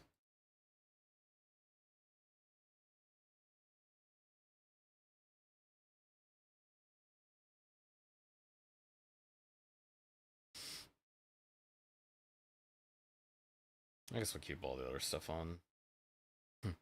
Spyware. I think I'll turn the audio down in like audio mixer. Oops, that was wrong. That was the wrong one. Volume mixer. Not going to turn it down a lot, but turn it down some. Because I assume it's probably going to get a little bit louder when I actually start playing.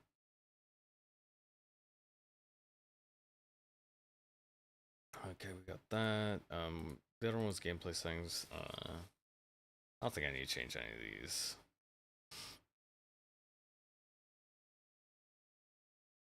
I guess I clicked the how to play first. It might not do that for the campaign. Because it did seem kind of weird. It's like I couldn't really parse very easily from the store page exactly what's going on. Before starting construction, deploy the station to desired location to free up space for development. Drill several tiles around the station. After that, build the first vital structures: generator, convector, and refinery. Activate the radar and station to find resource deposits. Not an RTS. This is a city builder, so you're just managing the buildings. I don't think you have any units you manage in this one. Harvester for petroleum, pump for water, and gas rung for gas. That is not an English word. Or it's not, at least, it's not an English word I ever hear anybody say. Sending petroleum to surface, build a monorail, and ship it as often as possible. Process enough fuel from raw petroleum and upgrade the station. This will give you access to weapons and other buildings. There are enemies that will attack, but as far as I know, it is defensive like buildings and not like any kind of tanks that you move around. Construction of a lab will allow you to research new technologies, open up abilities, unlock gas extraction, use abilities of special characters, assign them to buildings to make their production to manage the production process. Ship the necessary amount of petroleum as soon as possible, then switch the station to mobile mode, reach the exit point, and leave the sector before massive earthquake hits. Okay.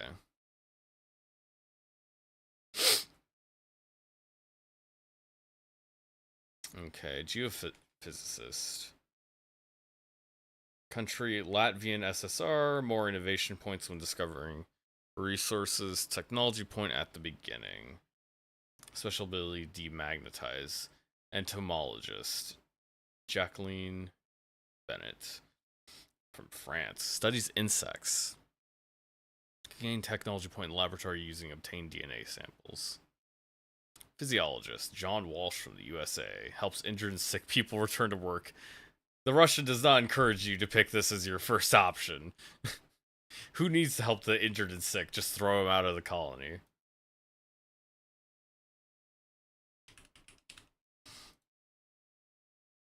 We'll do normal. Recommended difficulty option, hard.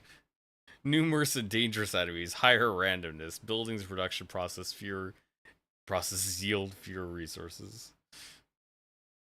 Enemies are strong but beatable, lower randomness, buildings production process yield more. Let's go normal.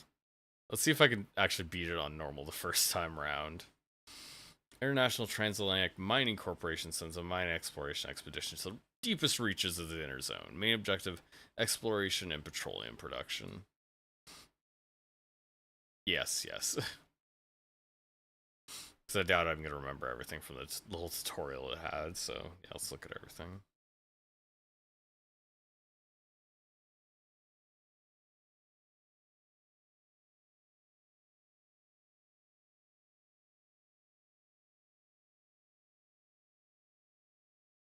Miss the incandescent bowels, where jets of hot solution once surged to the surface through rifts and cracks permeating the earth. Now metal machines roar, oil workers toil, Apart from the extreme radiation levels, constant earthquakes, unbearable temperatures and pressure, these people, eaten away by ulcers, bursitis, and scoliosis, will have to face physical anomalies and creatures dwelling in the deep.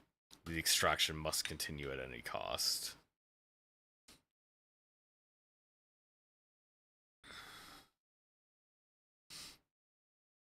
(35°C). Biological activity not detected. Crew 120.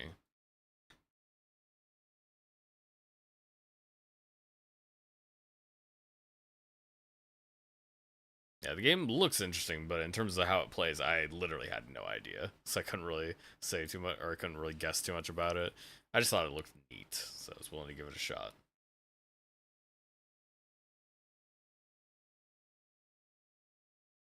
Oops, click on that. Station surrounded, reached a sector surrounded by impassable rock formation. Miners held their breath to keep silence and look around, fascinated by the unfamiliar scenery. Seems none have ever been this deep underground before. How much more to drill? How deep they got already? They all feel the danger approaching, though no one dares to confess it. Fear starts creeping in their guts, but is quickly swallowed by their greed.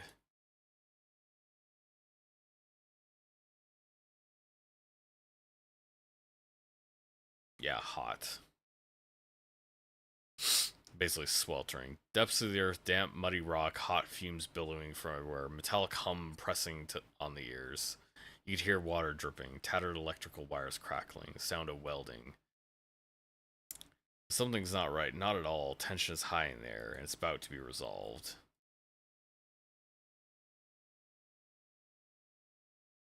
Station's damage can currently activate filtration repair system radar.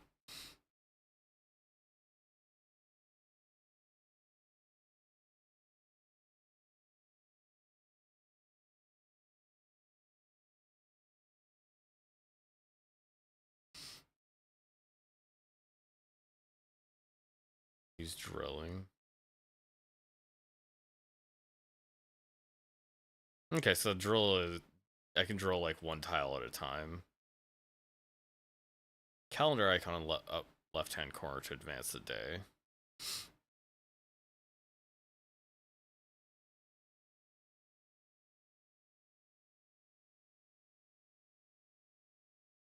Okay, is there anything else I could do? I need to scan the tiles to see what resources are there before I can place anything down. So we use some energy up and we use some oxygen.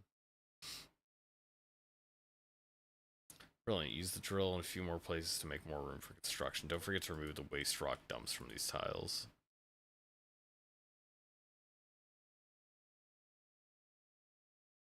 What's the radiation?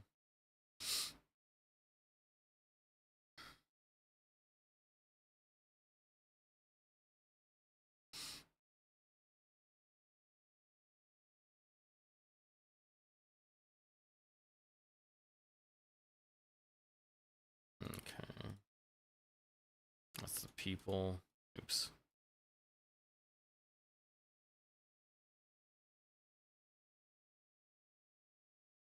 So we'll put the drill out again. Please your tutorial time will speed up. Build a generator to restore power supply.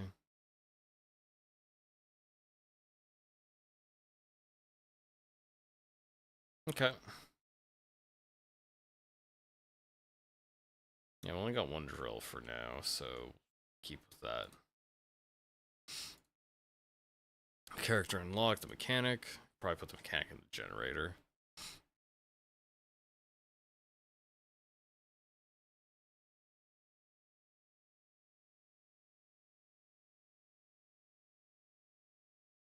I guess I don't need to add them.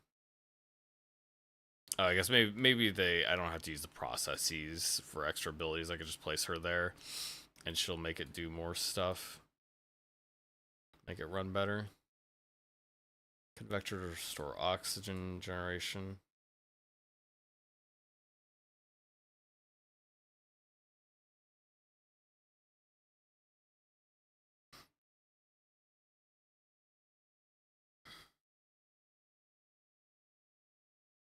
Okay, Okay, so yeah, drill adjacent rock.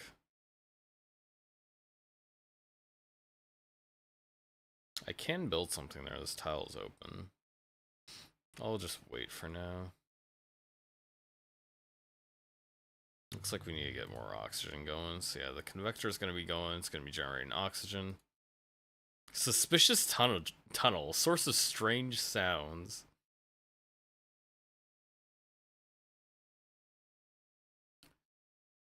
On evaporator in the convector. Reduces temperature and radiation levels. That's good.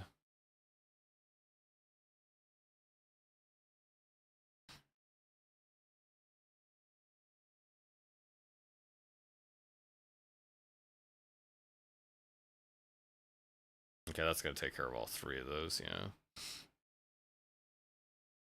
Looks like these rocks on this like line here are not drillable because they weren't getting drilled earlier.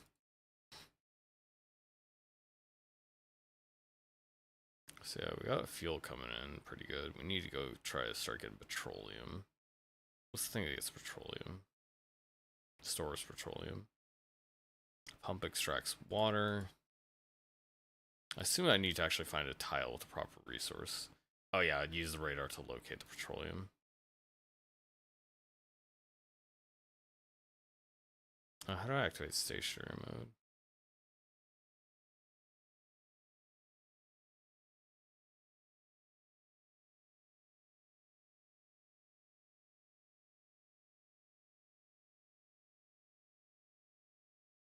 That seems fairly intuitive. You just need to learn a little bit of like how the map looks. There's not too many things to build right now. It's kind of like leading you along where you're supposed to be going. Use the radar to locate the petroleum.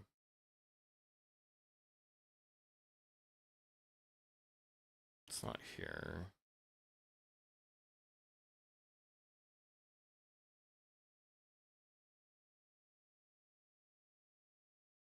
It seems like this is stationary right now.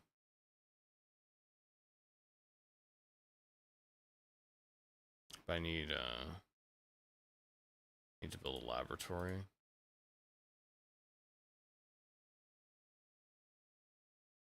Okay, we'll build a laboratory.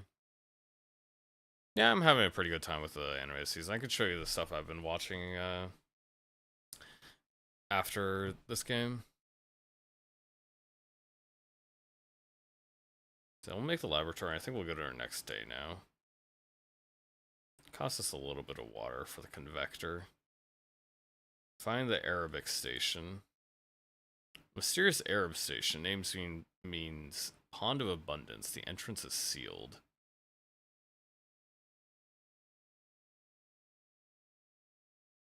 Allows radio towers and outposts to hit multiple targets with grenades. How much does it cost? Produce or laboratory. Can't really do anything with it right now. It looks like generates energy per day.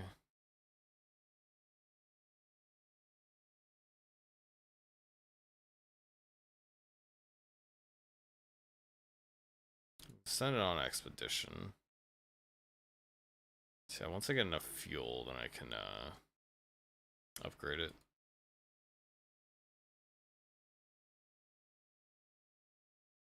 I say I don't see an actual button to make anti-root production cannot be entangled. Because the transformation switches to mobile mode, moves the entire crew to station. Because that would seem to imply the opposite. It seemed to mean that I'm gonna start moving.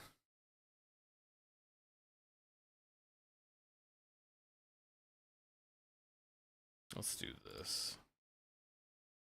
Drill there. Keep drilling. Just keep drilling. Radio tower secures perimeter. I'm gonna probably put it next to this suspicious hole.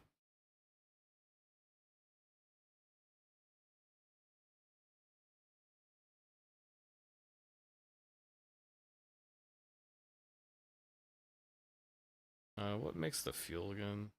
Refinery. Let's make another refinery.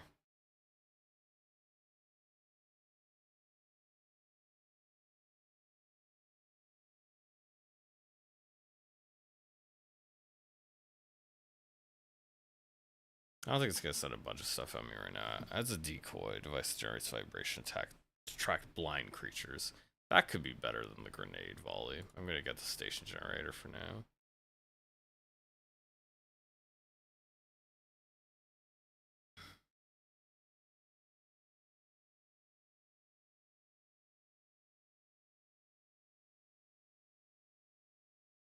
Oh, I found a petroleum reserve. Yeah. Start extracting with the harvester.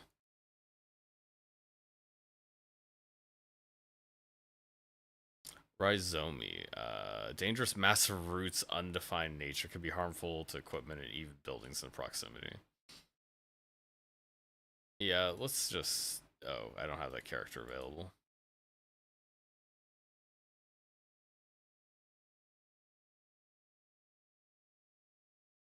Why can't I build this?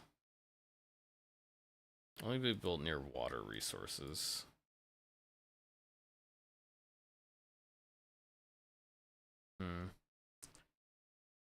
Mycelium. Start each day may increase oxygen level. Start day may absorb a small amount of water. So yeah, I can't pump it because I don't have water.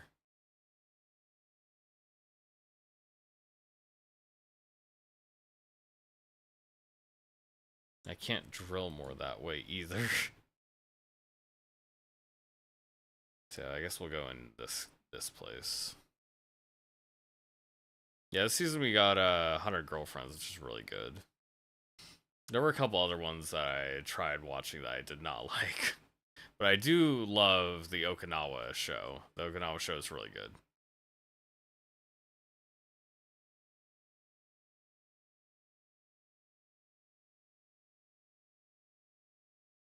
Yeah. If you can't recognize the majesty of 100 Girlfriends, do you even love anime?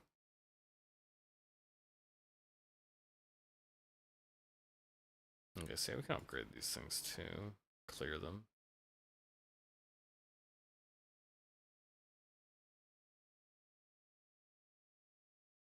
Okay, I cannot put the drill in that either. Don't forget about House MD as an anime girl.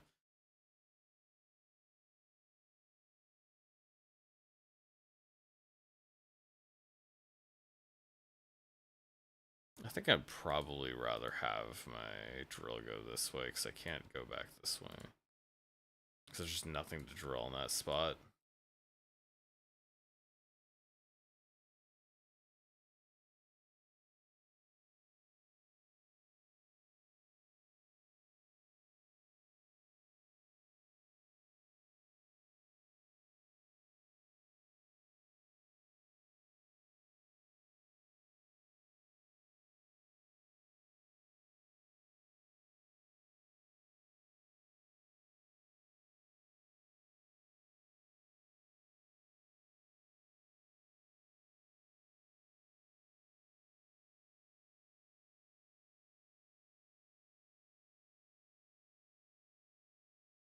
I mean, I kind of just have to keep going around because I cannot access the petroleum right now.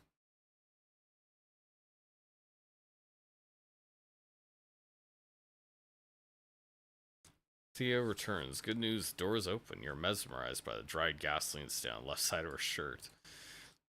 Enters the pond of abundance is open. You cannot abandon your post, so someone else has to lead. Chemist, I guess. That's a person I could choose. See what happens. Do need something that makes water.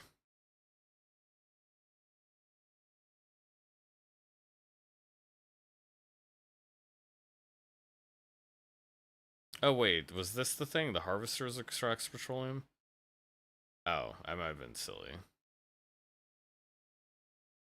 Okay, I was thinking the wrong thing. I assumed the pump was pumping the petroleum. No, pump extracts water, obviously. Duh. I missed that. Character unlocked foreman. Now I can get rid of that.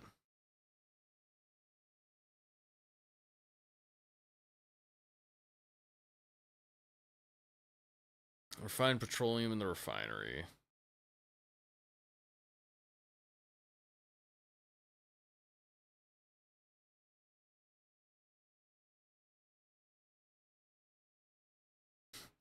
You can sign grenades. Yeah.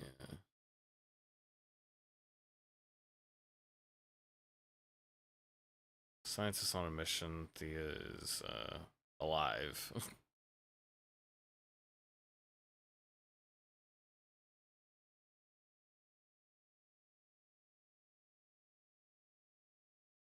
What else can he do? Reduces daily fuel loss, produces more petroleum and heat.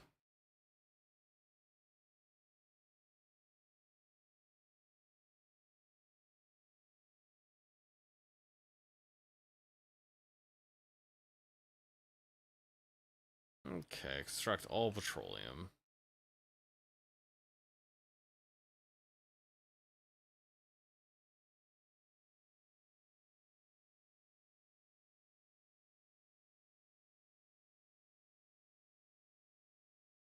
Terrace Station is astonishingly luxurious. Gilded arabesques, spandrels inlaid with gemstones, two broad stairs covered with embroidered carpets that now soak up dirt from the miners' boots. In the center of the lounge, a dried up fountain, stands an enormous tree, a goff tree. It's dying. A marble plaque at its base reads, as like a locust emerging from larva, man awakens to new day, where every step is a ascent to the light of supreme truths. Let's go upstairs. That one upstairs, only empty living quarters. Yeah, I don't think there's anybody alive in here.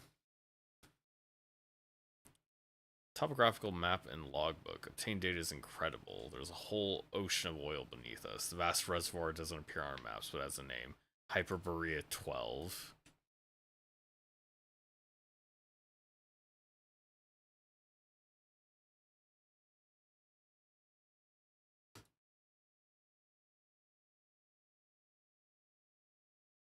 Okay. Let's get drilling. Keep drilling, boys. Drill, baby, drill. I still just need more water. I got more research.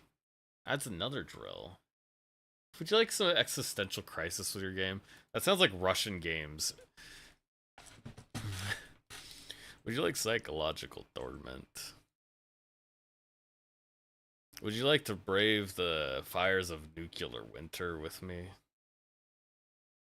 Installs rad filters on all building, reducing radiation by 5 per day.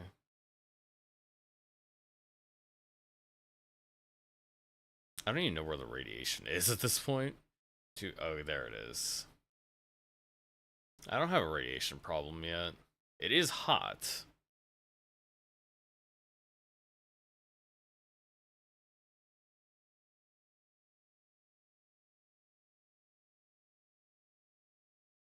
Yeah, I can add another drill, which conducts 2 drills at the same time. I can't say that's bad. It sounds really good.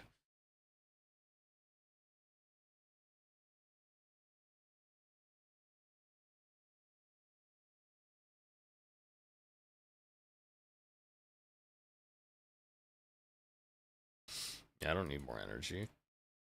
I don't think I need more evaporation either. Convector. I don't need more oxygen. Oxygen's 100% staying strong. I can solidify the base though.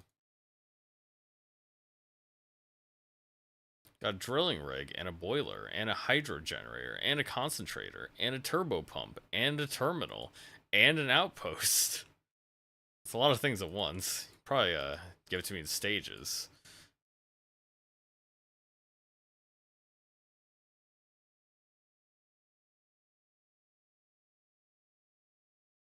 Oh, there's another one over here. Okay.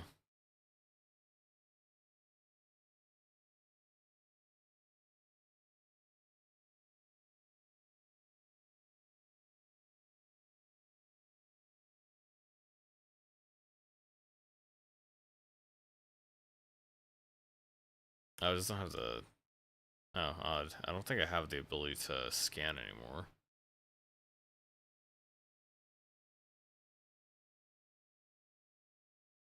It's a max durability. I do need to build a new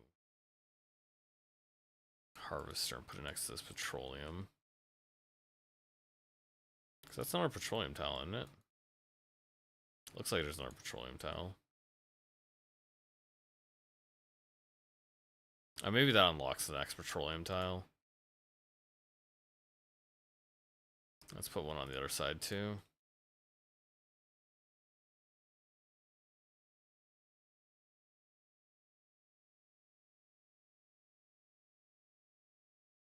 I do want more fuel. Let's see, what can I do? More fuel.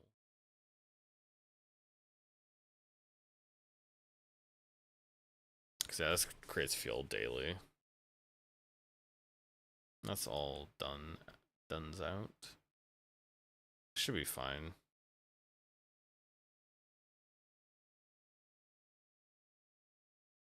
Oh, just underground lake. I could use that.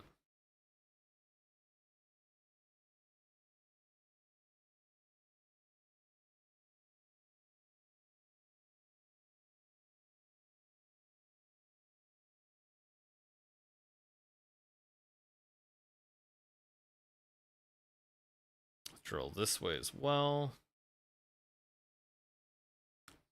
People in Chernobyl call it a Monday. Yeah, something like that.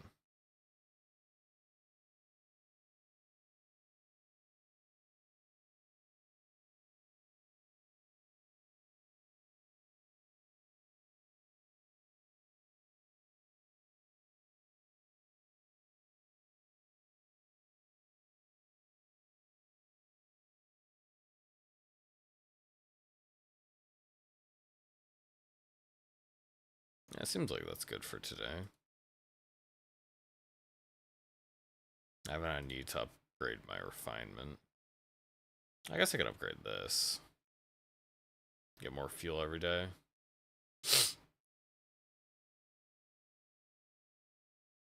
Oh, it's a spider. You can go here.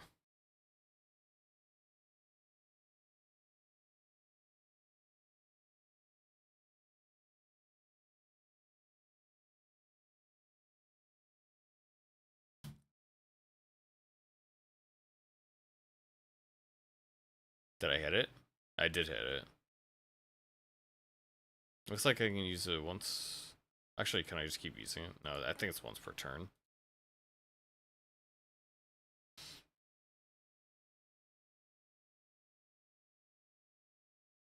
I do not like the chittering. I do not care for it. I'm gonna upgrade the outpost so that it can defend me better.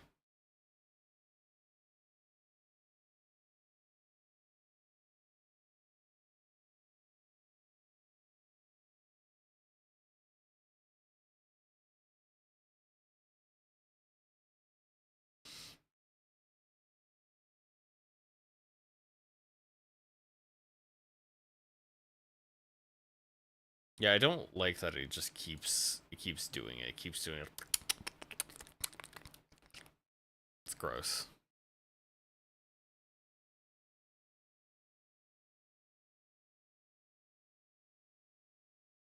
Guess I'll put the other drill over here and take out these last couple things.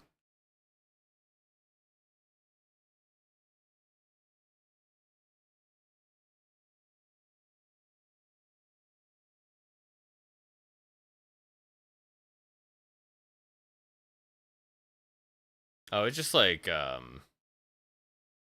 that building got destroyed.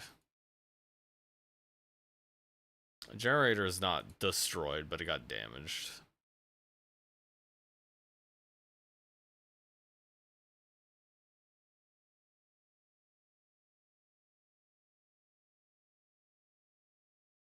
Did it get it?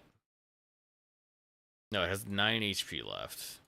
Eat grenade. No more sound. Now I'm happy.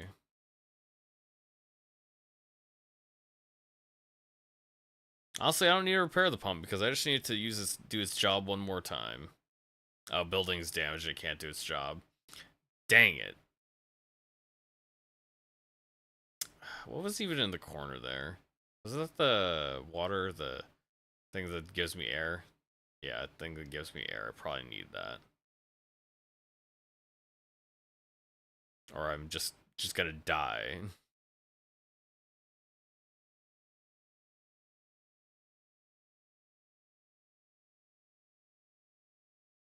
Yeah, let's just like hit everything.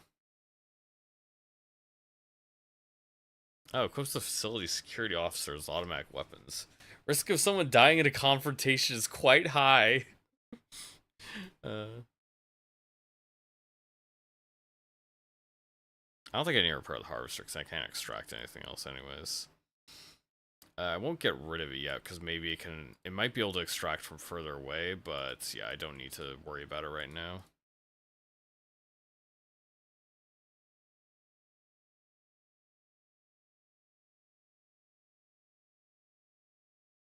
Extract the last of the water. Come on, Throws. Give over the maintenance. I did show Michael a video the other day that I had seen for the first time recently. I thought it was pretty funny.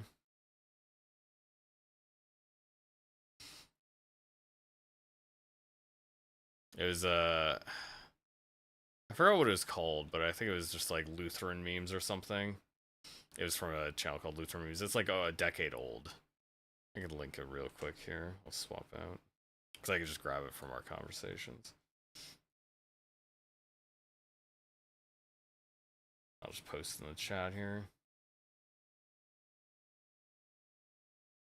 Where is it? There it is. St. Patrick's bad analogies. There you go. Should be able to go there through that. I think you'd enjoy it, Pop. I'll still be here when you get back.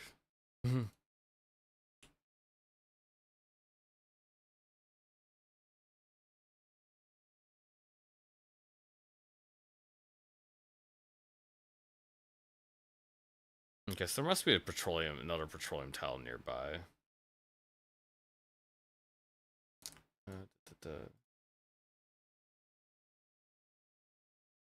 I think I clicked on all the buildings to repair them.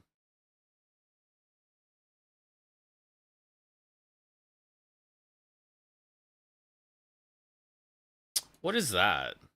During the excavations, we found a tooth or a tusk of an ancient animal that once grazed on the surface. We have no paleontologists in the crew, so we couldn't identify it. Someone suggests we hang it in the mess hall, so we did exactly that. Stress level reduced.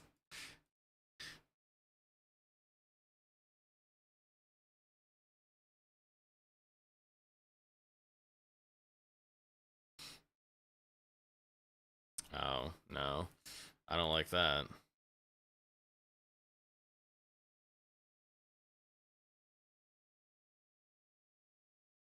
Oh, it missed. Okay, we're all doomed.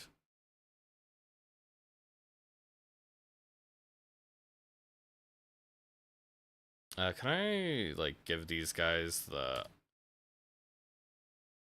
Did they just, like, start shooting people at random? I thought it would let me, like, use it as an attack.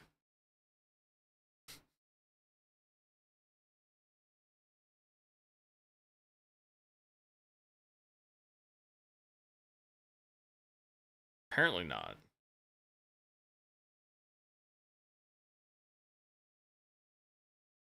Let's upgrade this so I get more oxygen per day. My power is going to be flat, so yeah, I will get the hydro generator. If it's going to cost me quite a bit of water.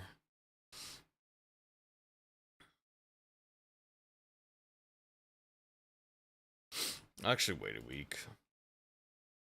I don't need it right now.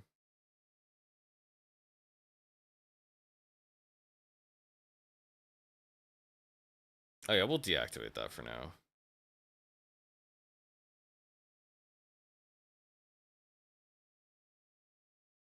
I'll deactivate the things I'm literally not using right now. Oh. That's a little bit loud. Tunnel, a deep hole leading in the dark abyss. The engineers believe it is possible to bring the station to the next sector through it. Occasionally, strange clicking noises come from the tunnel.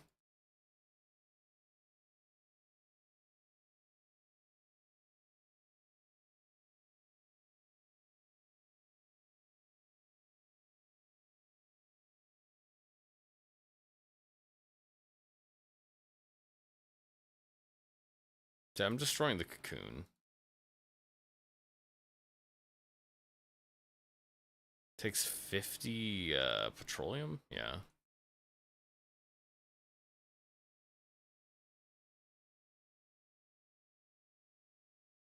Okay, hit the moth. The moth is a more pressing threat, I would think. I do like seeing the damage sprites of like both enemies and your own buildings. It looks pretty cool.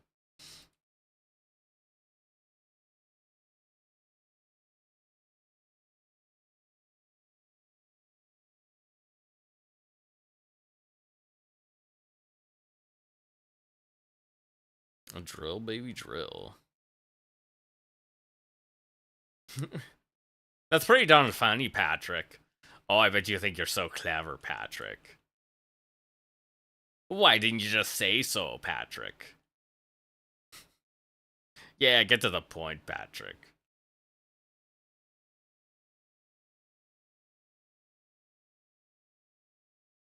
Oh, it's attacking the boiler. Okay, so it'll just like randomly attack one of your buildings. Hmm. Place an underground explosion, ejecting petroleum at a random location.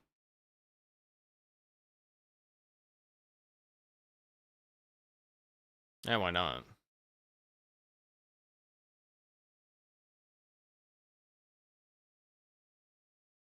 Oh, it's supposed to just deal damage. Oh. I thought it might actually do something.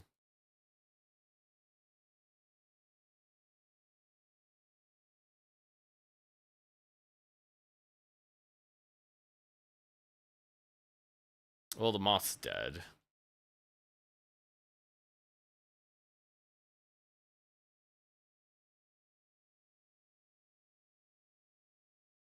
Looks like nothing else got damaged. Need one more hit on the cocoon.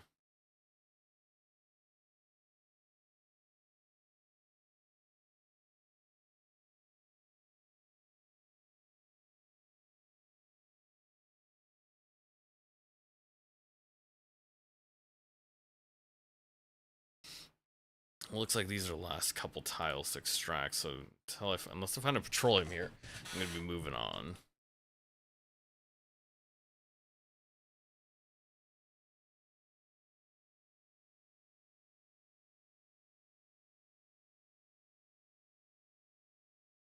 Yeah, I'm still looking for the petroleum. It said there was gonna be another one here, but I don't see anything.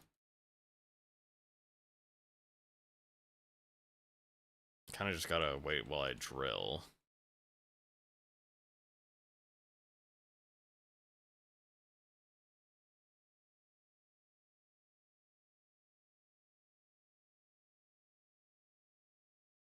There's another thing there.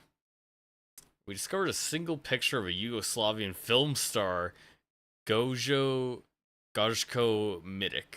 What a weird find. Some crew members actually love his westerns. Finders keepers. Stress has been reduced.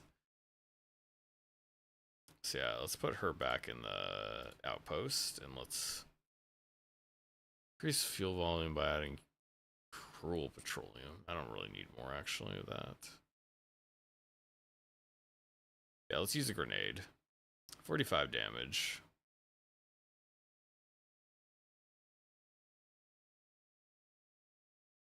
No, it's no idea what it's doing, but I'm gonna shoot it. That is both the American and the Russian way. Don't know what that is. I'm gonna shoot it.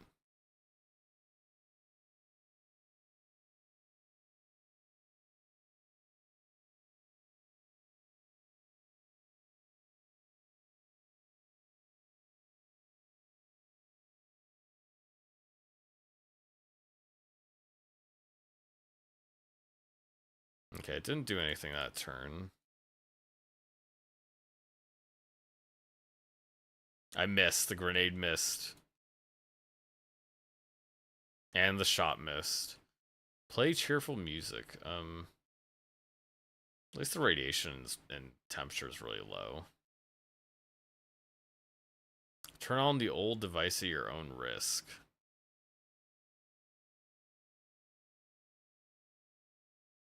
I guess it's working.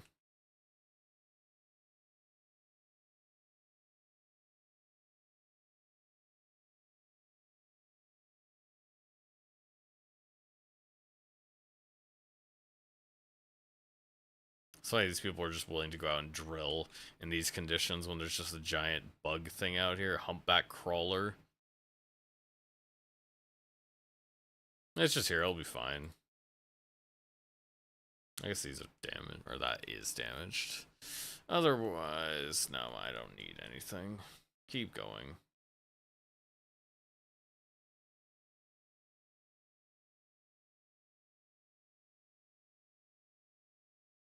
Magma. Magma's bloodied earth. Heat the courses through its arteries and veins of bedrock, craving to reach the surface and reduce everything it touches to ashes. Neutralizes magma. Yep, let's do that.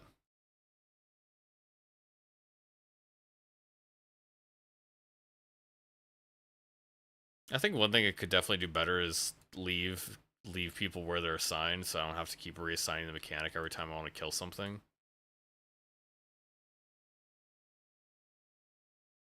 Also make the sounds a little bit lower, a little bit less sharp.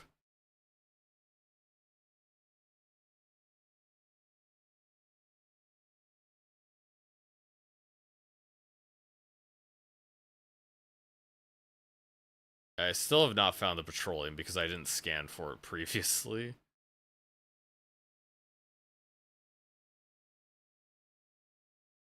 So yeah, I'm still missing the petroleum. Like, because it told me I may not have to, but it told me to find the other like site of petroleum. Like the mission is to gather petroleum. That's what we're doing here. I am really glad I have 2 drilling machines for this. Okay, so can I pump? No, there's no water source. I need to delete this.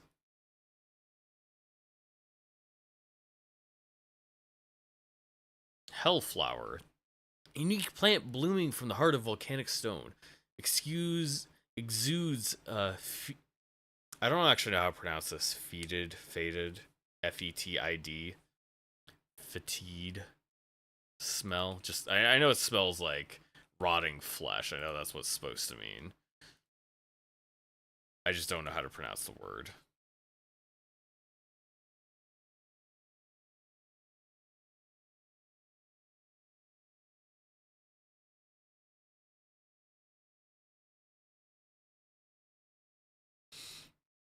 I mean, everything's pretty stable. I'm just like very slowly losing some resources, but getting more water, so it's not an issue. A giant shell of an enormous creature. It could fit a 10-story building, but it's empty now. You can only hope the species is long extinct. Though deep down, you know this is not the case.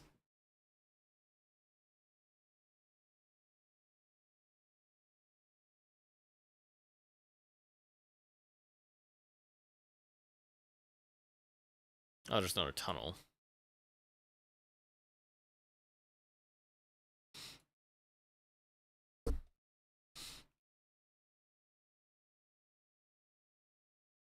So I will delete this as well, because it's not going to be useful.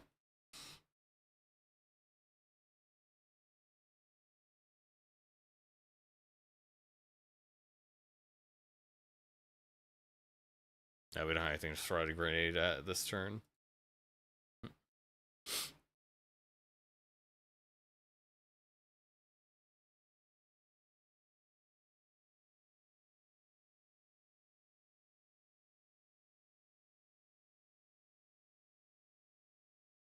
Got another little vent. Abandoned sealed barrels of crude petroleum were found. Who would leave such treasure behind? 300 petroleum. That does sound pretty good. Now let's go here. Again, just nothing else really to bother with. Actually,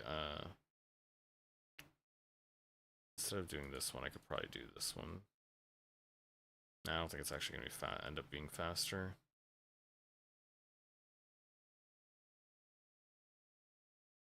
Maybe instead of this one. Because I just want to find the one that's close to me.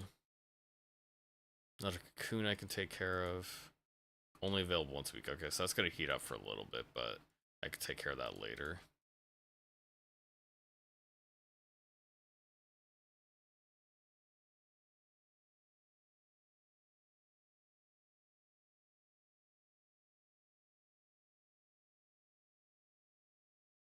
Okay, that cocoon sack is taken care of. There we go. There's our petroleum we were looking for.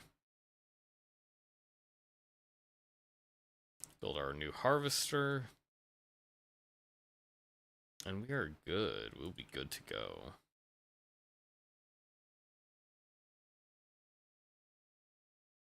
A damaged drill. Your crew discovers a drilling rig. It doesn't belong to your expedition. Did someone beat you to it? No one answers to the shout. Only the monstrous beeping of a radio beacon can be heard in the dead silence. Red light of a beacon illuminates the collapsed drilling rig. The drill bit is stuck in the bedrock. The hull is damaged. One of its tracks is beyond repair. The airlock is hermetically sealed. It'll take some time to open it. Oh yeah, we can spend oxygen on it. Sounds good to me.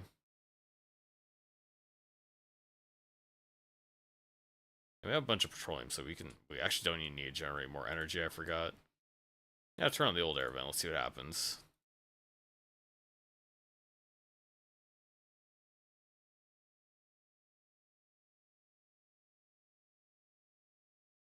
This is another suspicious tunnel. What could this be doing here?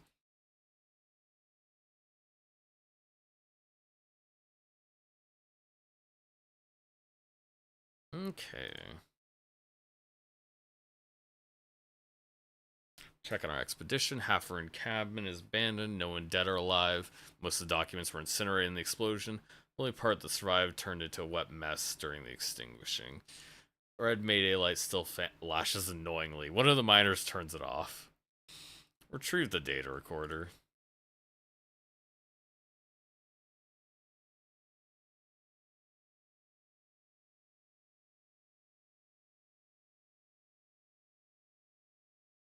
Okay, I've almost drilled out everything on this level, so we're almost ready to go. Seismic attack activity will increase significantly in the next few weeks. We must leave immediately. Yeah, we're almost done.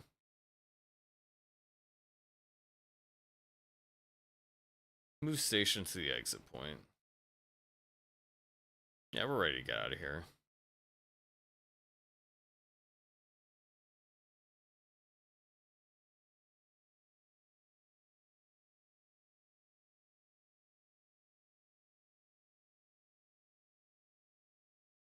Oh, we actually have 2 tech points. I don't know if, I guess I'll spend one and see if the other one gets saved. Yeah, radio tower hit multiple targets. Sounds good to me. If the research keeps going anyways. I should probably just back out to this one closest.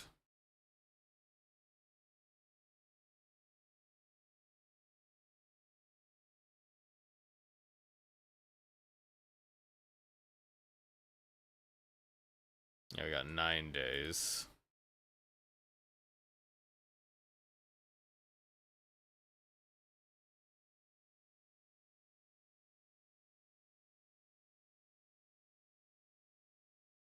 Okay, so you can't really mess with anything while you're moving the station.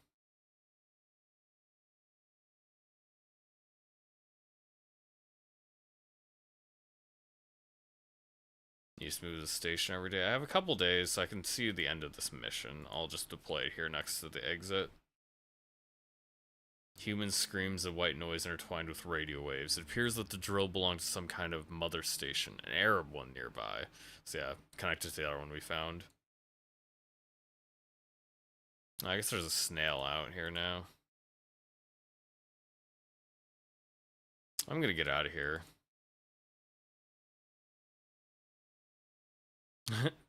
It's just this worm just pops out at the end. The game is being created by 2 people. It's a complex but exciting process. Not always possible to achieve what you want right away, but we love what we do. Yeah, I could feel that. I think they're doing a pretty good job. I think it's a nice little game. It doesn't seem as it seems like if you played on hard difficulties probably would be, but it didn't seem as punishing as something like a Frostpunk. I haven't played it myself. I've seen people play it. It seems like a nice little game. Yeah, it is listed specifically as a colony sim, but I would still just put under the broader city builder tag.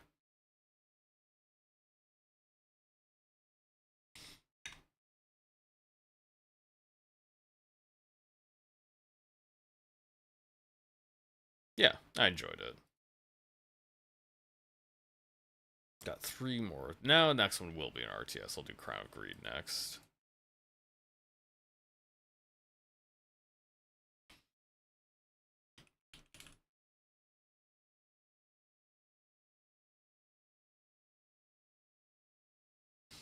Yeah, I do like just learning new games and stuff. I haven't played too many in the similar genre of just like survivalist city builders, like surviving the apocalypse. Like there are games kind of modeled after that in terms of like maybe you're in a zombie outbreak or maybe you're just in a post-apocalyptic scenario rebuilding civilization. But most of them don't really feel like you're just trying to survive. And even though this is you're just like miners and you're just trying to do a job to get paid, it still definitely has that survival feel.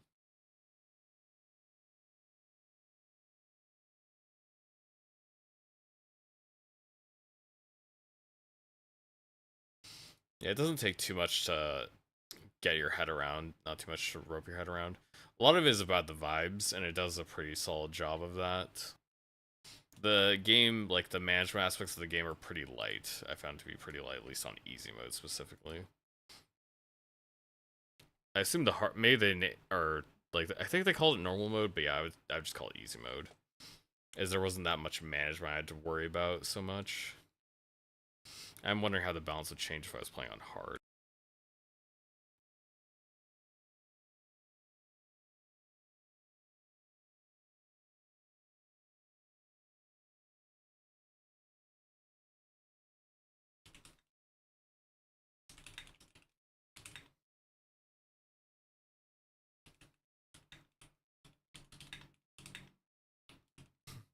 Yeah, nice Russian daily life simulator. Mining and getting attacked by gigantic bugs underground. That sounds about right.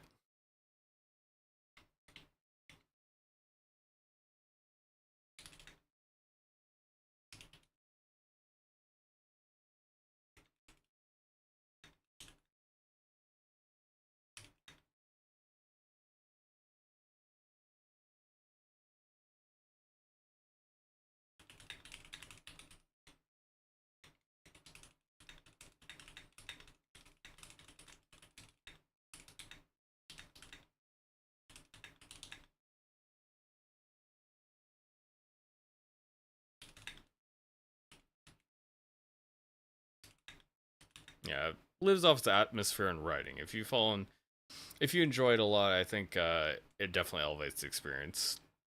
Getting like into the experience.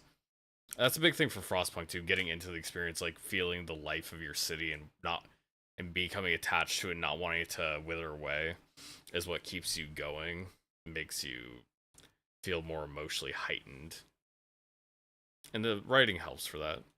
Probably wouldn't I wouldn't say it's the best writing I've ever seen. Like they definitely obviously being translated from another language, even or even if it's not like specifically translated from another language, English is not their first language. They do a pretty solid job. There's little bits in here and there you can tell it's like, okay, yeah, they're other than just typos, they don't really speak English as a native. That's just how it is.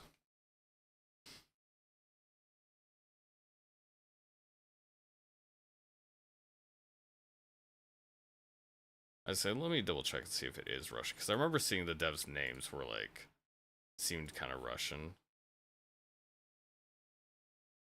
Yeah, Yakov Buzov. Yeah, it looks like they're not their first game either. They've made 2 other games so far that have come out. Dom Rusaluk and Loretta. Russia in the 90s, a provincial town on the edge of a crumbling Soviet empire. A group of kids face a disturbing horror they are unable to comprehend. Yeah, Russian horror styled colony sim.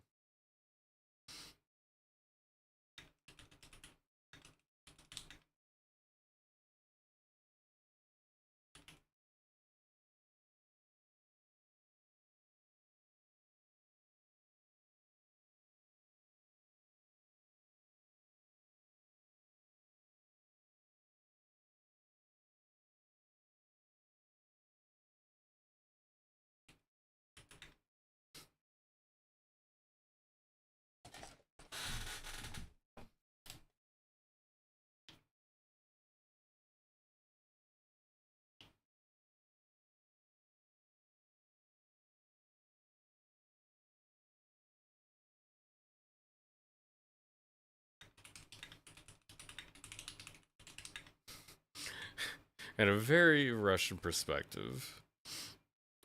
It does feel like you can usually tell when a game feels Russian. It is funny. It's like, yeah, the way they're using quotes, like the depressing quotes and writing, it's just funny. It's just how starkly different it usually is, even compared to the oh so depressed like gothic writers or emo people from other regions. It never hits the same, is it?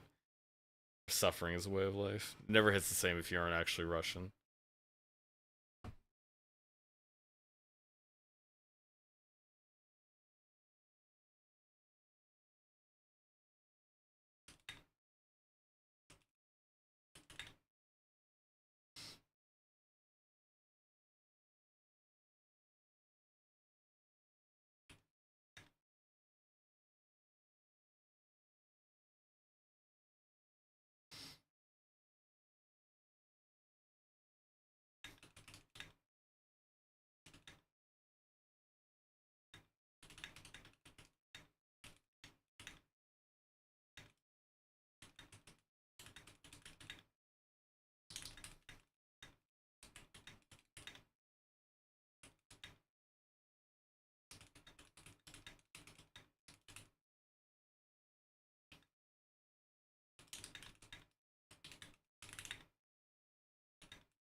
Yeah, I had a good time with it for the demo, but probably for a full game, I'm not as interested in it. I'll keep an eye on it, but I don't think it'll be a game I'm really pursuing too much. I'm looking to go out and pick up.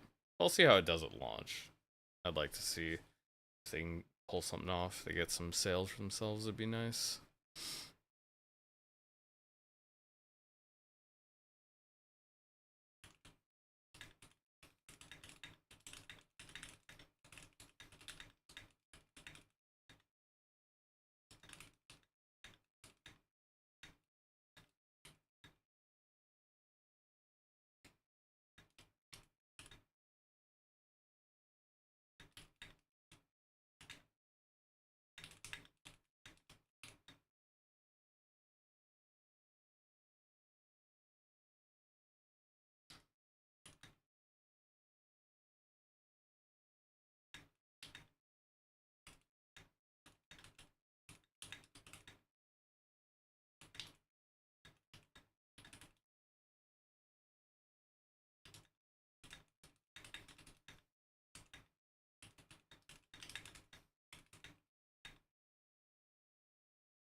Yeah, I do hope they find success nonetheless.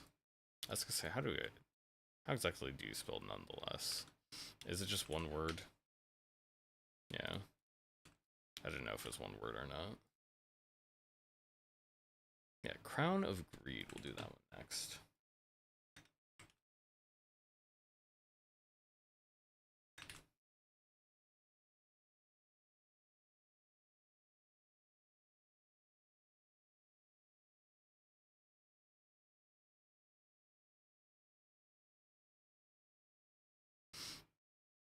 I'm pretty sure I found... Well, Crown of Greed, I think I found from just one of Steam's events. It was just like one of the top most played demos, part of like a...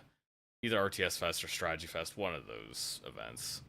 Kind of like a Next Fest, but a little bit smaller. Actually, generally a lot smaller, but you get the picture. They have some demos, they have some upcoming games for show, they have some games that are on sale, all kinds of stuff just in the same genre. Seems like the audio is quite low. Gotta up it just a bit. I expect it to get a little bit louder in the actual play, but we'll see.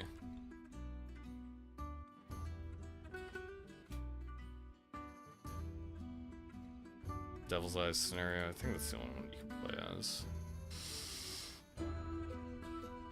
I'll play as medium.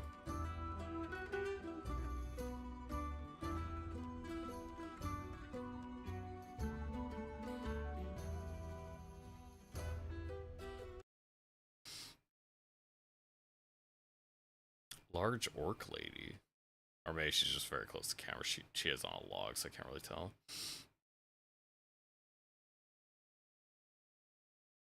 Arbalester, warlock, or druid or something. And just a general dude with a sword. Yeah. 99% sure this is an RTS, kind of like Age of Empires.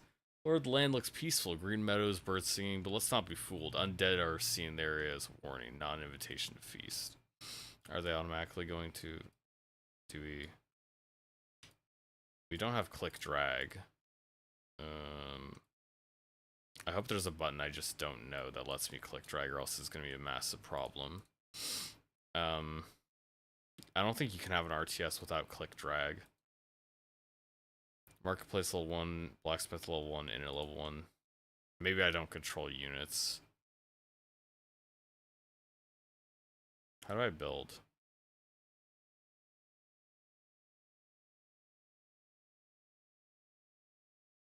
Oh, this is very stuttery. I think you could see this on stream pretty easily too. This thing just like stuttering like a motherfucker. Excuse me. Wait, all the sound turned off. Why'd all the sound turn off?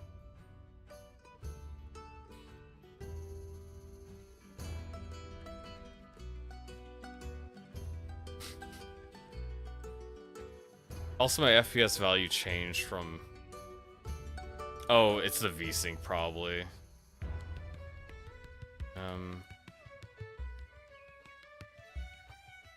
I'm assuming that was just VSync. We'll see it. We'll check this again. I have to build a marketplace, blacksmith, and an inn. Okay, yeah, that was just the VSync. Okay. Everything's fine. Just VSync being crap. That's what it usually is. Okay, so yeah, builders will just go automatically, the soldiers will defend automatically. This is the cornerstone of the economy. Your heroes can resupply here with healing potions or artifacts. This is just... Though you must first develop them.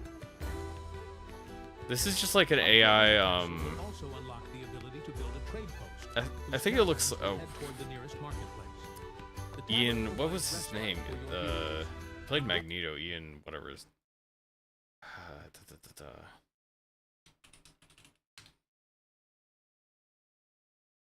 Ian McKellen, yeah, Ian McKellen. This is just AI Ian McKellen.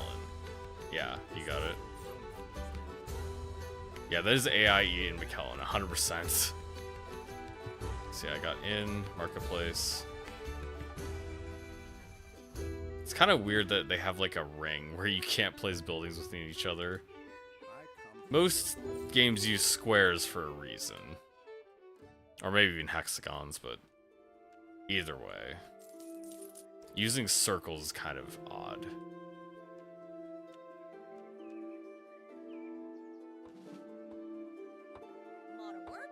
Acquired heroes 6.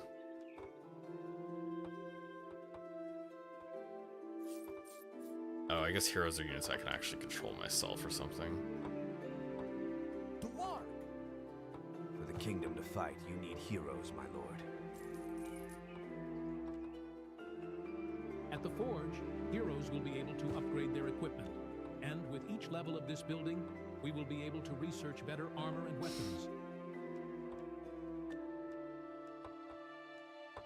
There's nothing to complain about. Oh, there's just a wolf. There's just a wolf. Kill it.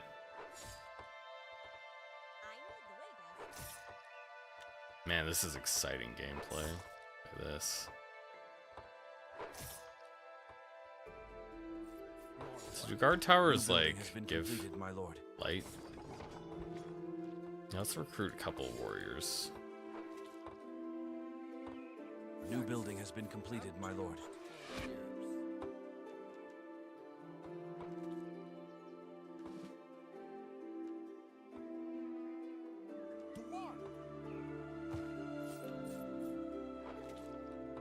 My villagers are dying. Watchtowers are the foundation of the kingdom's defense. My villager just died because it's automatically The controlled. guards who live there are ready to lay down their lives to defend the city. This voice is definitely AI. Let's try to up the...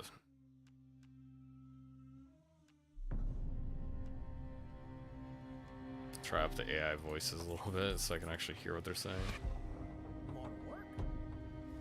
New building has been completed, my lord. Seems like the guard towers don't have much vision range when they probably should. Okay, so I need more guys out here. Do guard towers actually do anything? They might not even do anything. You've encountered a professional. Is there any way I can control units?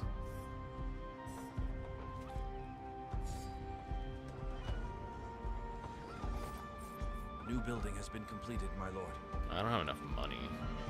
Oh, this guy was just trying to fight a bear, you idiot. Don't try to fight bears. I'm ready. So basically these guys I hired for money are just killing themselves. That's great. New building has been completed, my lord.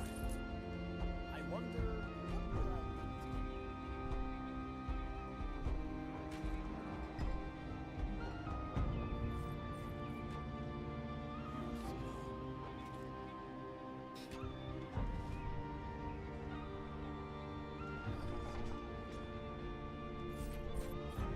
Why can't I build... Wait, can I only build 2? Oh. My lord, Let's build 2 the roads treasury then. is nearly empty. Yeah, I know. It's because people are dying and I need to replace them.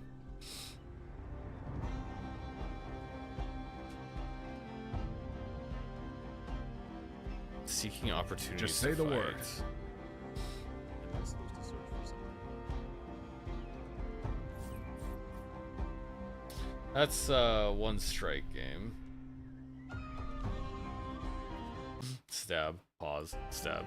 So yeah, it has AI. It has AI voices. It has AI images of famous actors. You can't control any of your units. You literally just build buildings and they automatically go out and do stuff.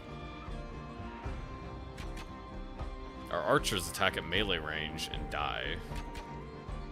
At least the rogue's gonna be over here and kill that guy.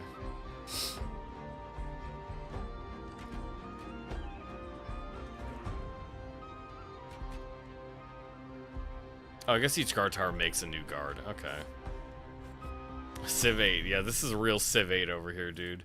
This one's gonna be a barn burner. Honestly, I could probably just stop. I know I'm not gonna be... It's not... This isn't it. This ain't it. I don't need to keep playing it. This ain't it. Yeah. There was too many issues that it's like we're not gonna be able to reconcile our differences, kids. I'm sorry, we're splitting up the family. This is it. Yeah. Hidden Pass. And these 2 games I found on Reddit's r/games, people promoting their own game they're making. Yeah, we'll do Hidden Pass.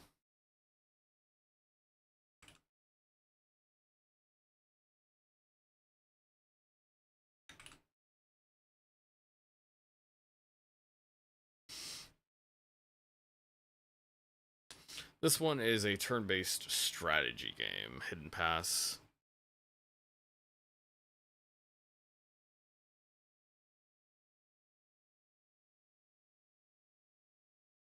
I don't know so much about it, but I know you got like heroes and they can cast like magic spells and stuff on their turn to kill enemies. I don't know how much like repositioning spells you got or how much it's based on just like a Fire Emblem. You just move your army stuff around and they hit each other. Or how much you're focused on like comboing abilities together to wipe out hordes of monsters at once. We'll see where this game leans on that spectrum. I think I did open it up earlier. It did show on its Steam page that there wasn't actually a demo out right now. You had to actually request access to the playtest. I've seen this been getting updates, so I'm pretty sure I'm still on the most modern like update build. Even though I never requested access, I just had the demo downloaded already before they moved it as a base functionality. You know, lower the global volume a little bit. I'll get it started. Illyrium is a valuable but hazardous mineral that allows you to conquer gravity. The revelation of this Lower that a little resource bit marked more. the beginning of a new age of discovery. The state searched for Illyrium everywhere. As a result, a cluster of soaring rocks called the Belt of Illyrium was found. The Illyrium wealth of these lands was obvious to all, and so, That in looks just kinda 2 shit. years, the first colony was founded on the outskirts of the belt. The Wanderers Guild was an independent organization that brought together unique people resistant to the negative effects of Illyrium. Guild members I don't think it's wandered really the like depths of the Avatar unless you're belt, thinking gaining about the blue valuable alien information. people. It was necessary to understand what the center of the belt holds. The voice intro isn't And so an unique enough to call expedition it, like, led an by the Avatar talented ripoff. Wanderer was outfitted. Oh yeah, I guess you want to call it like blue alien people. Yeah, a little bit. An ogre shaman, a dwarf engineer, But and a again, halfling it's like sniper again, accompanied Avatar the isn't that Wanderer. original. Oh, we find resource that we need, so we're gonna come here harvest it. The expedition We're going set on out an with the adventure best to equipment, harvest the latest alien Zeppelin and resource. advanced automatons. The expedition was going deeper and deeper, and the Wanderer could not escape the feeling of danger. Let's keep going. So yeah, that doesn't seem to have that much relevance. This is your party. Dalkar the Misty. My scans indicate high concentration of minerals here. It's crucial that we stay alert and focused. I only drank 2 pints this morning. Lean Black, laughing nervously. Groll Azella, smell like good battle. Troll, lend me your might. Weaklings need me. And then the normal person. Multiply enemies are detected. All units fire at will. This is a lot worse translation than the the game made by 2 Russian dudes. Either that or they just actually can't speak English and they were just guessing at what should be going here. Initiative of units depends on the unit's speed. This queue allows you to keep track of turn order. Yep. Squad, all the conditions that are currently applied will be displayed here, so I guess they'll probably pop a status. So yeah, 1 unit moves at a time, not full turns, or not like full armies per turn.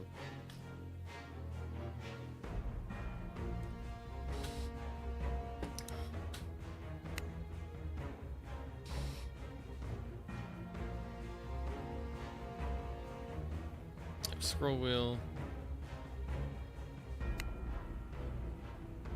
Beginning of each turn, each unit has some movement points that are not connected to AP directly. Blue outline shows you how far they can move. I assume you can use AP to move additional tiles if you want. Around the small eolith, there is a strong Illyrium field. There are cells on the ground that you can use to climb up. You can do this without spending MP. Okay, so you just have an extra button you can use to jump onto these tiles to get a height advantage. Action points used for abilities. Weapon attack takes 2. Different abilities can take varying amounts.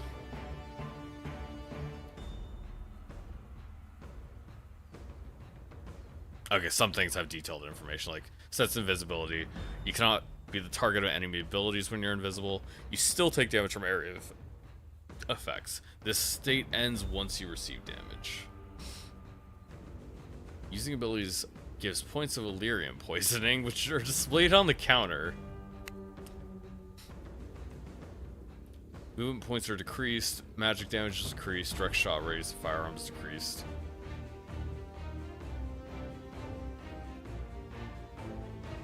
Each turn the unit through willpower is cleared of poisoning by a certain number of points. Maximum level is reached. Condition is called Lyrium poisoning points will deal damage to the unit and the counter will not decrease as usual. Lyrium madness state is detonate right away with an RAIGHT.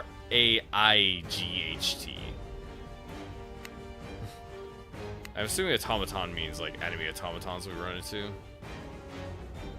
Okay, so we probably want to go for the big guy first.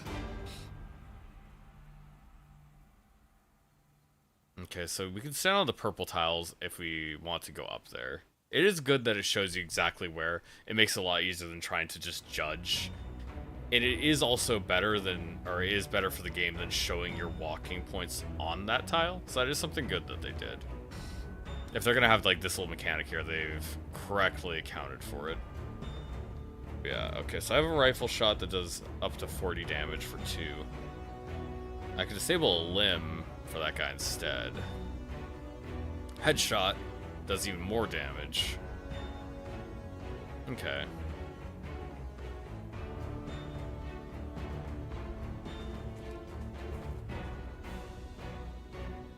Yeah, you can use dash to use other points. Okay, flurry of shots, hitting everyone in a large area.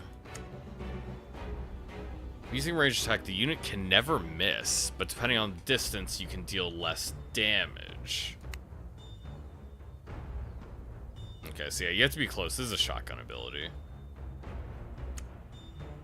Headshot can do full damage. Yeah, let's go for the strongest guy first. That almost killed him.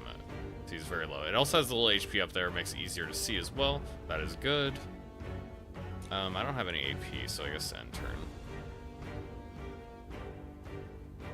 Energy projectile. I guess he probably doesn't have to worry about that.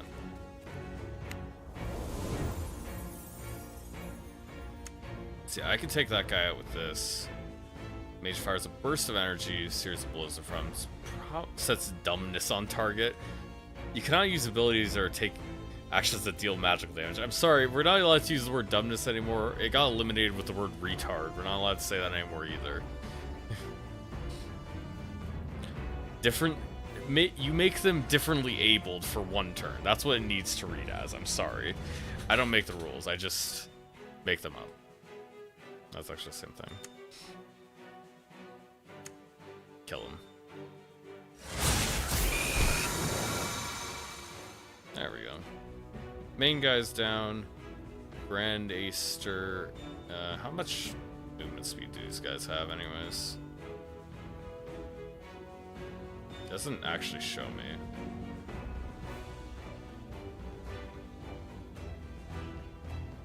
I would like to know, is there another button I can do? No, it doesn't actually show me what their attacks are.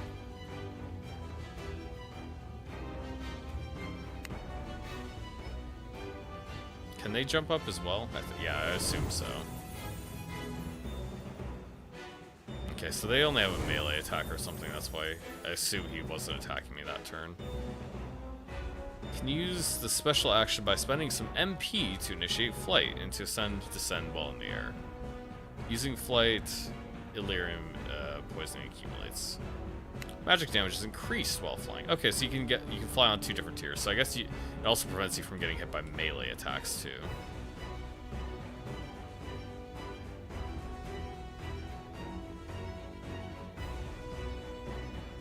What's my MP? I mean, maybe...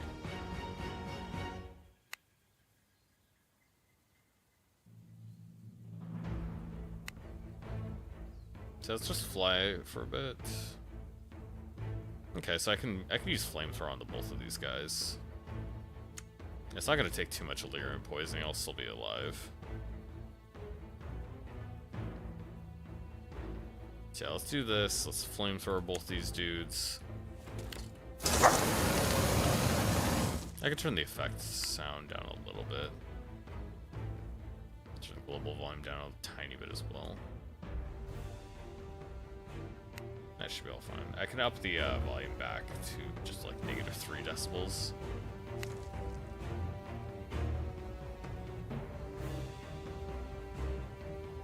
That should be good. This guy can also do flying stuff. He could probably attack. He didn't really do that much damage. Also, I'm gonna melee you, even though you're flying. And he takes up 2 tiles. That's kind of cool that we get to start with a unit that takes up 2 tiles. It's fun to see how some devs will implement stuff like that. I don't think there's gonna be much different about this guy. He's just big though. Opponents are always ready to strike. You can kick to move him away from you. Kick depends on the size and strength of units, yeah. Force from elements. Call upon spirits of ancestors. Composure and regeneration. So increases magic damage and regen. Do meteor rain. Rains down every part of the battlefield.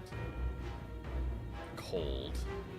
Yeah, don't freeze to death, Michael. I know you don't have enough money to keep your heater on all the time, but you should at least wear more clothes than a loincloth.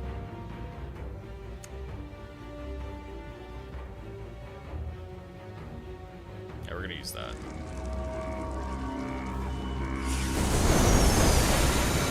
They were incinerated.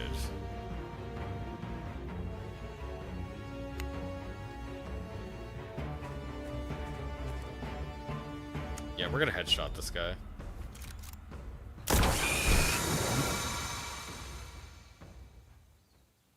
Come on, Michael. Come on, Patrick. At least you aren't up here where I am. Loincloths made of plastic bags is all that I own. Yeah, unfortunate.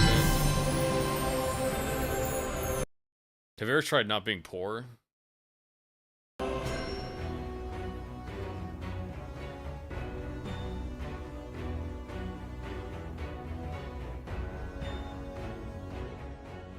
The expedition won, but the ambush succeeded. Apparently During the cutscene is battle, still louder. someone collapsed the vaults over the entrance to the cave. Lower The that way down back a was little bit. blocked.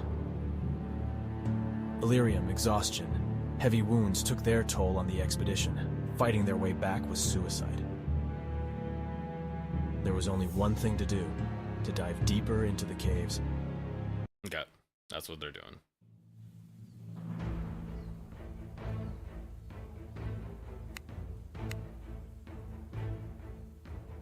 Once again, all the dirty work is on me, my precious rifle. That's a Reddit comment right there.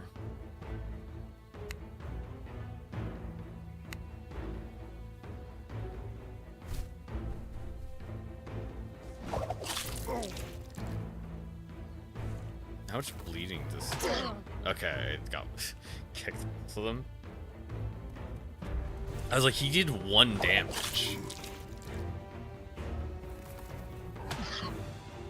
How does he even kick? How does it kick the giant orc?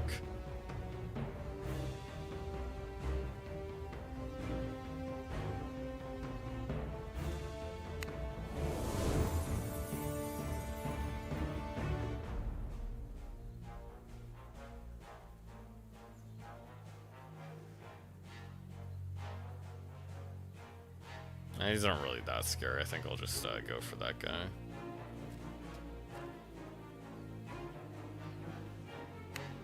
How much health does he have? Because, yeah, I mean, looks like we heal the full at the end of every battle. So I'm not really worried about it. As long as I keep him alive, I shouldn't have any penalties to worry about.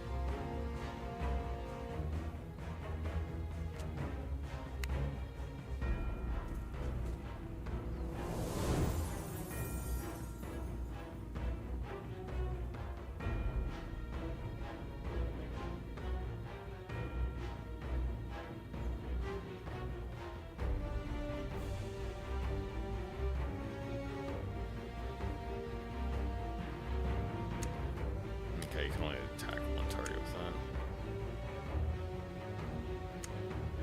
Okay, I can do this in a line, so I can hit both these guys.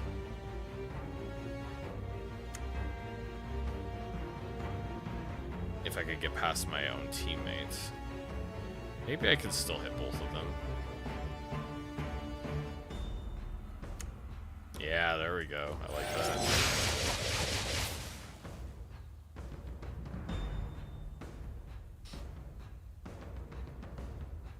Unfortunately, I can't do anything else. Can't even kick. I didn't notice that it took 3.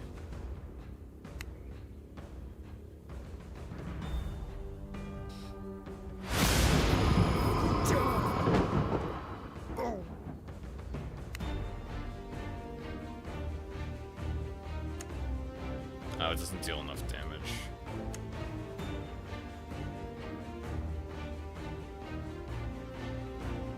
deals 5 physical damage.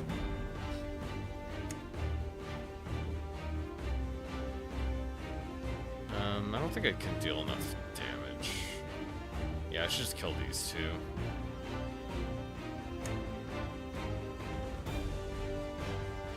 Can I just like shift to the side by one? Yeah, I have enough range. I can just shift to the side a bit.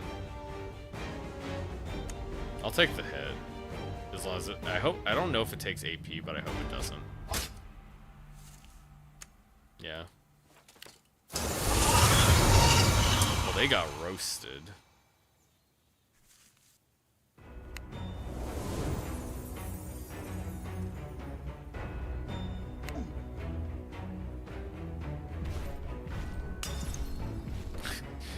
Just walked over that and took a Lyrium intoxication. I think I can cast the fire spell again.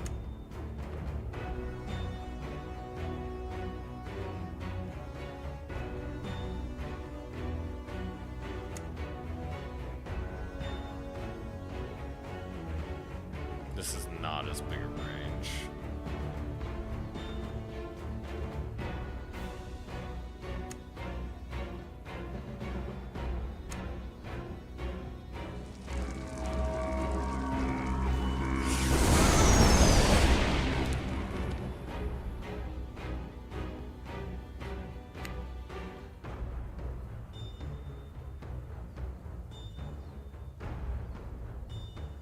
Wait, can I kick this guy off?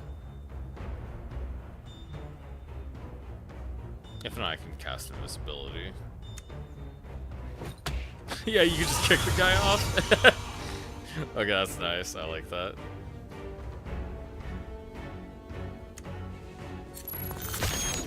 And make her invincible. See, I don't think he can actually target her.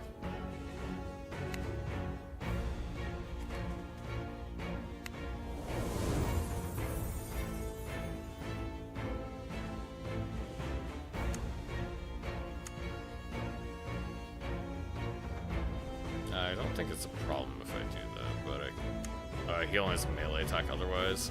I guess that does enough, doesn't it?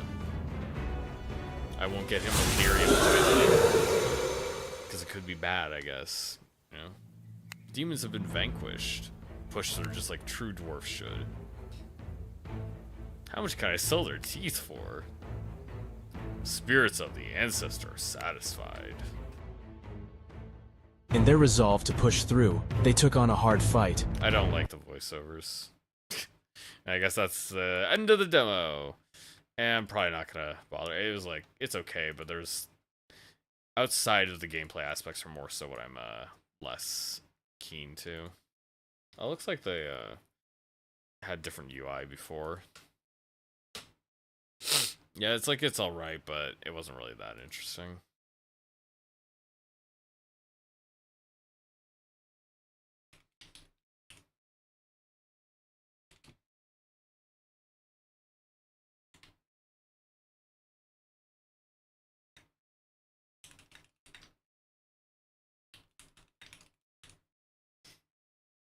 We'll do one more here. Now I'll talk about that. I guess I got Pop. You're probably going to bed soon, right? I said I could talk to you about the anime I was watching real quick instead before I do the next game. I'll put up my Annie list here. I'm still watching like at least 10 shows or something.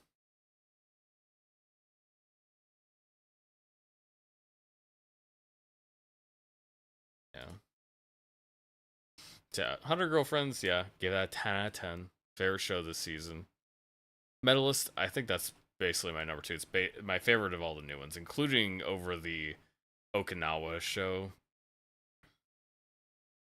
I have Shangri-La Frontier still really high, still enjoying that a lot.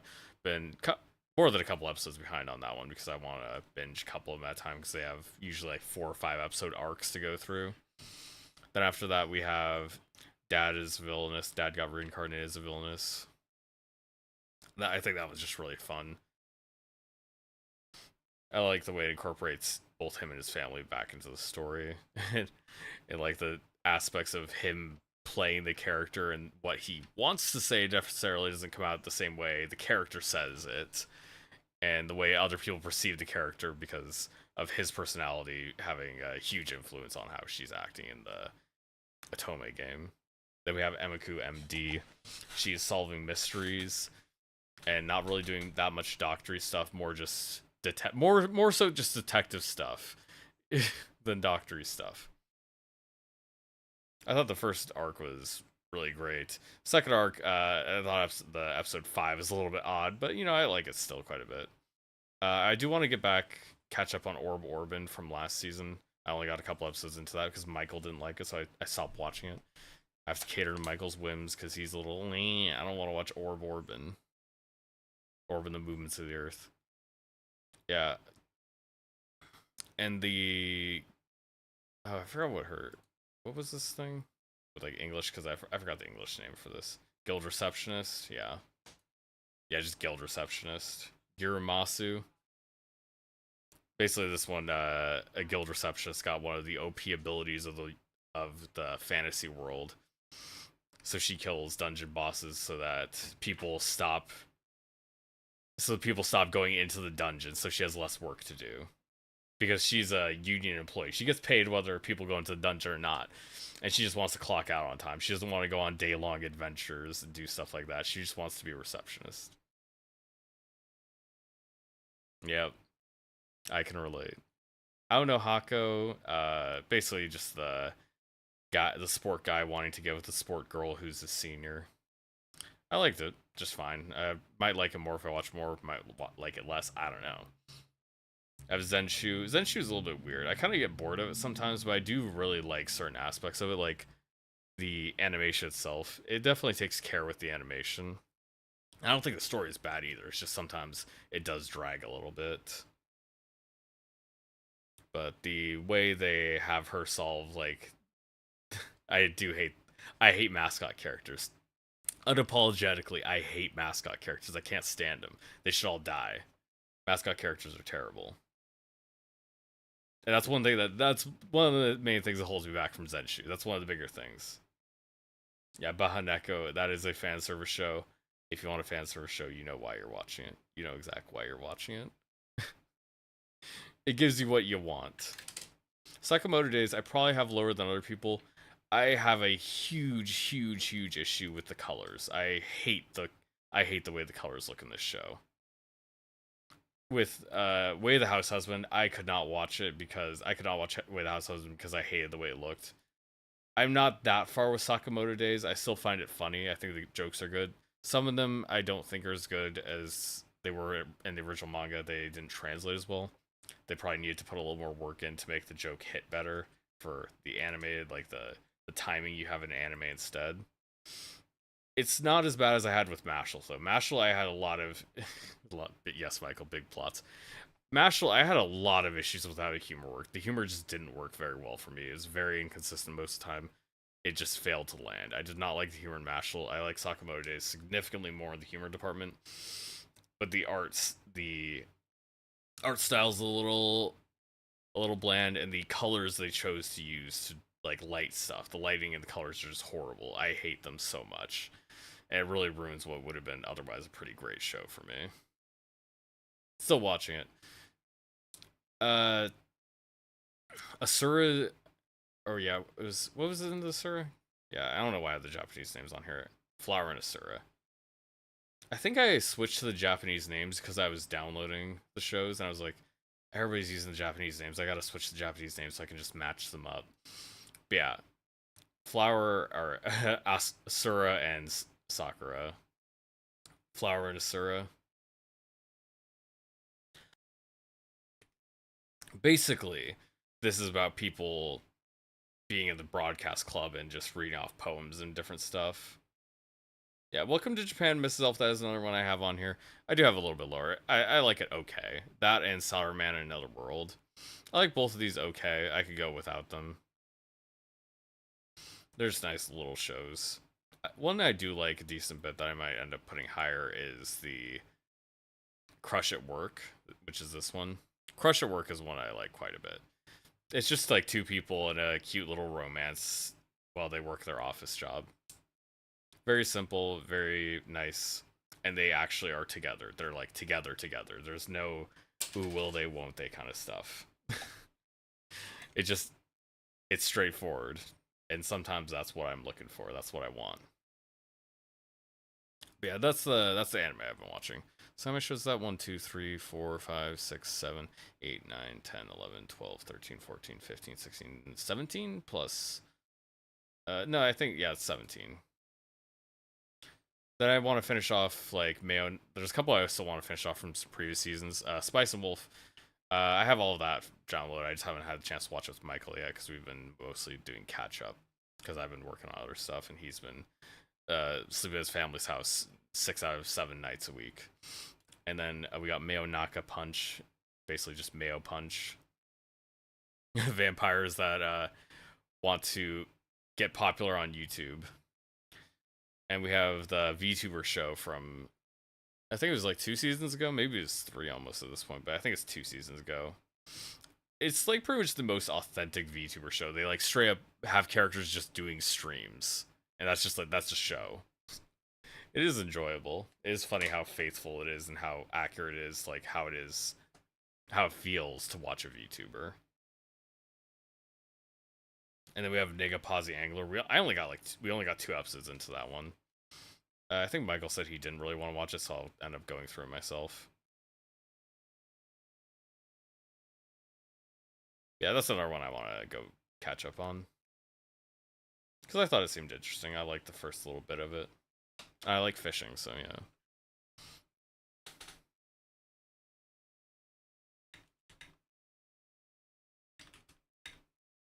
Apparently people are talking a lot about the golf show from this season.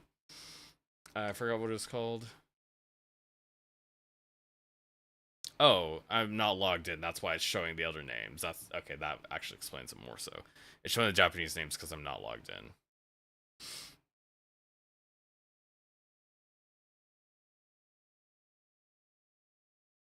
I could probably see it here.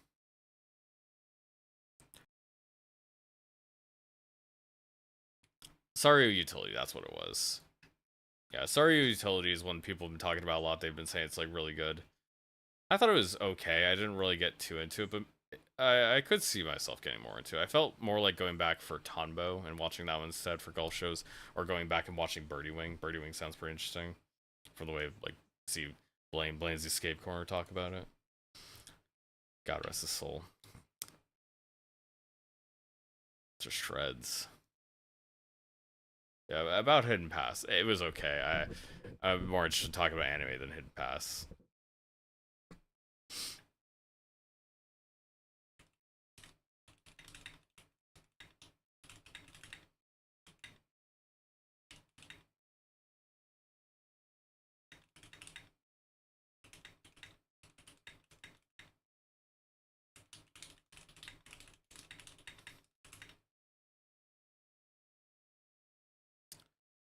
Yeah. Yeah, it definitely it lacked a lot of flavor, especially when Anoxia Station definitely had a lot of good flavor to it. It's just a lot more interesting, a lot more engrossing. A lot of what took me out of it was the AI voice, so what sound like an AI voiceover.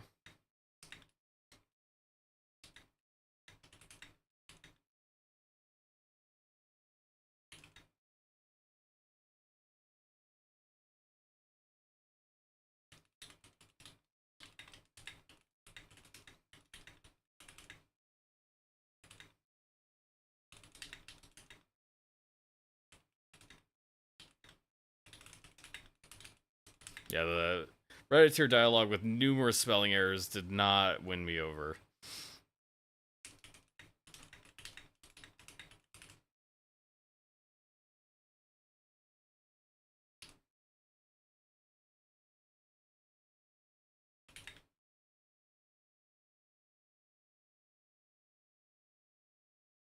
And I'll finish up with Restless Ruins.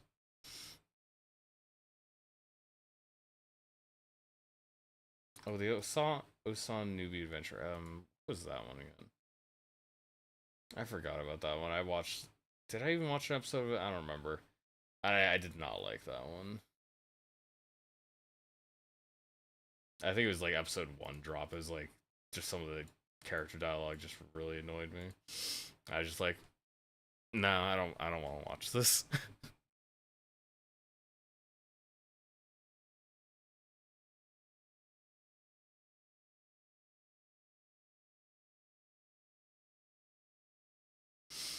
Okay, let's get to our last game.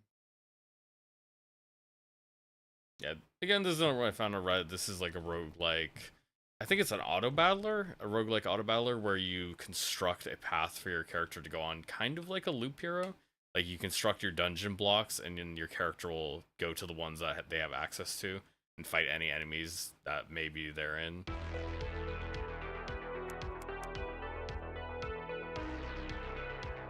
Small indie studio in Edinburgh, Scotland. At least I don't know if it's Edinburgh or Edinburgh. I feel like it's. Yeah, I don't remember the pronunciation correctly for it. But yeah, this is all good. Let's get full screen on here. Turn off VSync. Edinburgh. Okay. So I think I did have it right, Edinburgh. Or I might have said it a little bit off, but mostly I was in the right. Had the right idea. I guess I could try with controller. It says controller settings, we'll see.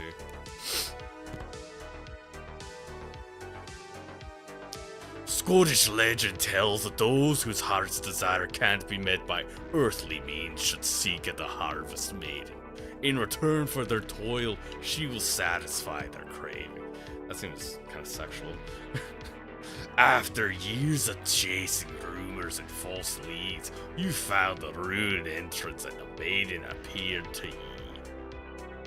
I am beacon from the corruption of these foul wardens and their fallen beasts. Harvest them for me, and when my power is restored, I'll grant your desire. Finally, your wish. Begin run with X. Is it X? Really? Yeah, it is X, okay. Clavacairn. Yours Dale. There's definitely a lot of words that I do not know how to pronounce here. You're best kind of right. Mostly right.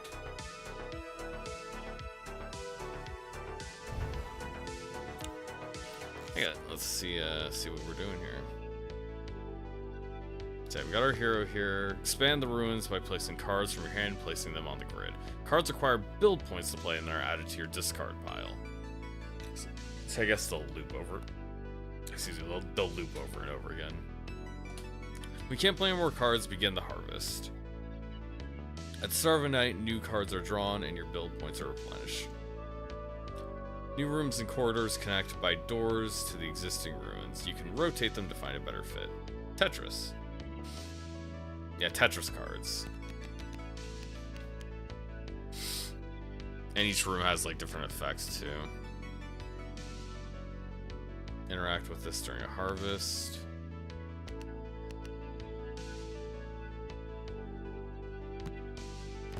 So I can go this way. Connect these.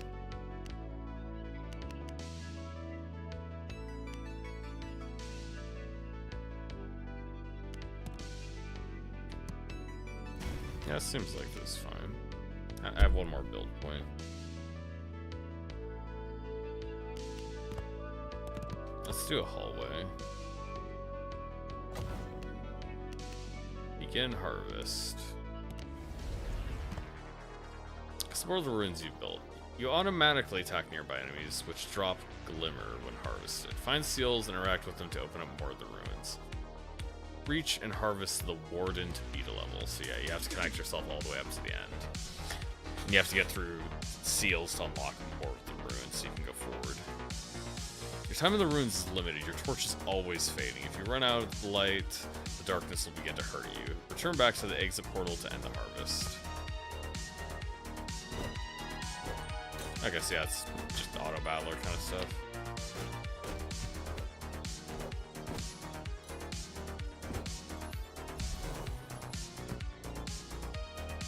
Look at the glimmer released as you destroy these pitiful creatures. I can feed on the magic energy to gift you favors as thanks. Aid your crusade. Okay, so as I level up, you get new cards.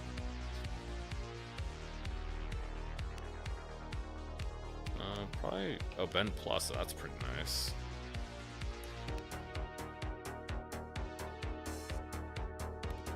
So yeah, it seems like a mix between Vampire Survivors and like a little bit of a deck building roguelike.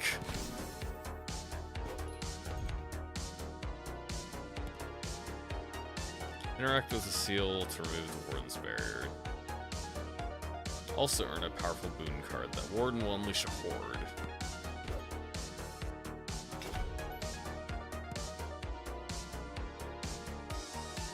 It'll open after a short time.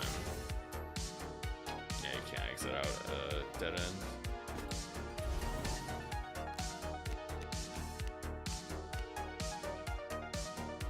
Yeah, let's keep getting damage. Armory is also good shape.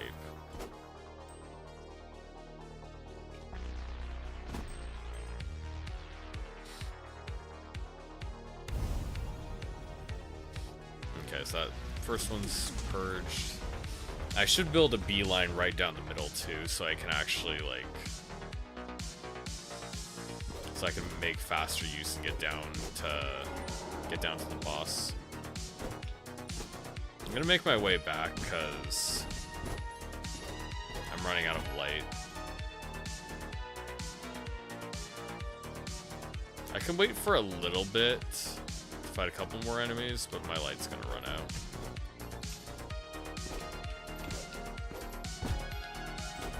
Yeah, getting a little bit more XP is not bad. Yeah, getting an extra campfire could be cool, but Crossroad gives me a lot of space.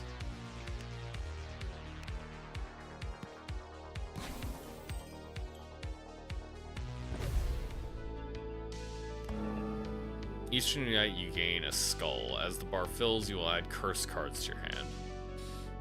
You lose if it fills completely, so you have to finish a certain amount of time. Oh, and it gets reduced because I got a seal. Okay. Purge a card from your deck and then duplicate another card. That's very cool. So yeah, first I think I'll do the damage. Actually, maybe I'll do... Can I do Crossroads here? That doesn't really fit.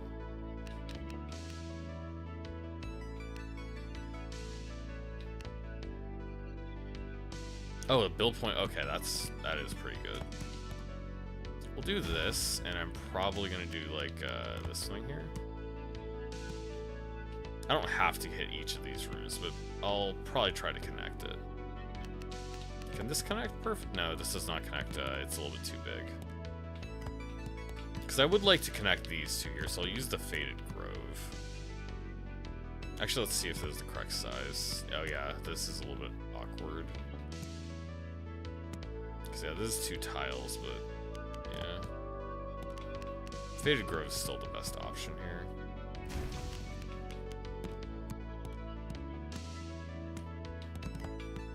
Maybe I'll get something else to fit in there next time.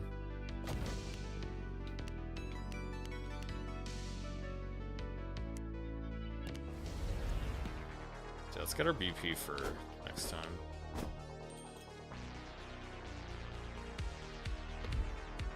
Okay, so I should definitely visit that every day.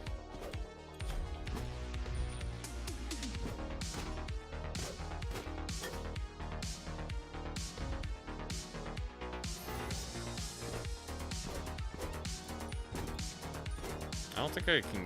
I guess I can loot. I don't think the seal gives me anything. I think I can just... I guess it just sits there and shows you already got it. Okay, yeah, the trees can be used to heal, and I think I get... Yeah, each time you visit the arm, you get a base bonus for having the armory placed down, and then you can get an additional bonus from visiting it each day.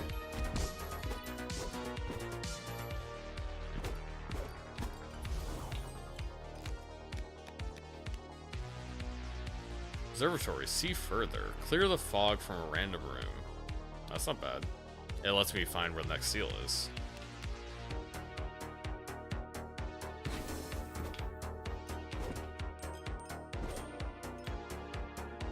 I don't want to take too long. I do want to fight a little bit extra, but I don't want to be taking extra damage from the darkness.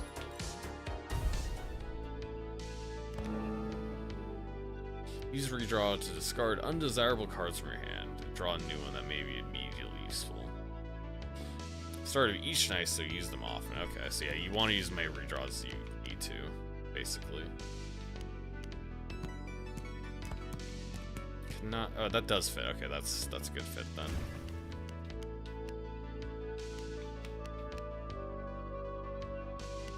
Yeah, I have one redraw per night. Yeah, putting a campfire down here would be pretty nice. Bend is not... Well, actually, I could put a bend down. I would rather have a more straight path because I want to get to the boss a little more quickly, so I have enough time, right?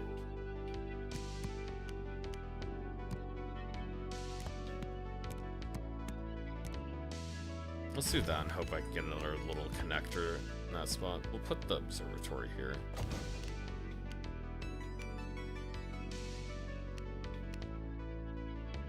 Oh, it just redraws one, okay. Yeah, just like a straight hallway here is good.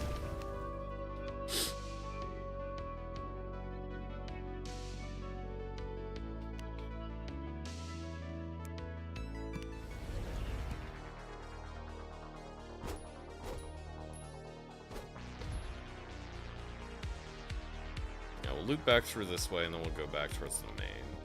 Actually, I don't need to do the full loop. There's something else I need to collect here.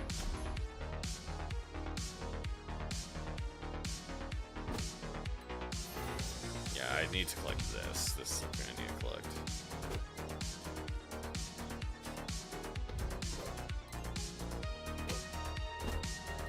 Another armory buff. Oh, I got 3 of whatever these are. I don't actually know what those resources are I picked up yet. Torch refill lets me keep going a little bit longer.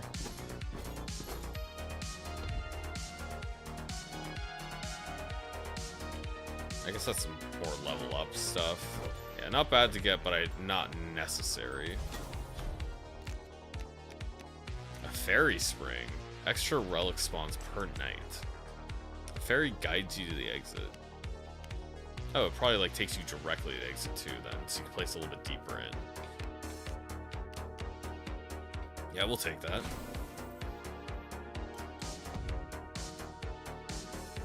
Henwife. In front of you, a crone hunches over her pot, slowly stirring the foul-smelling contents as it gently bubbles away. She beckons you closer. You must be the latest one. What's it for you, I wonder? Witch's power, land? Or true love? Like my voice broke there a bit.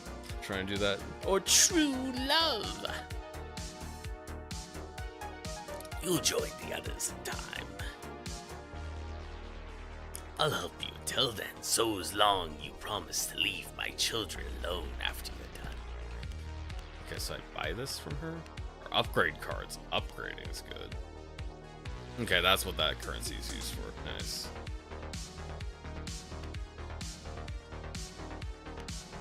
Probably this. Yeah, upgrades to 2 BP. Makes it bigger.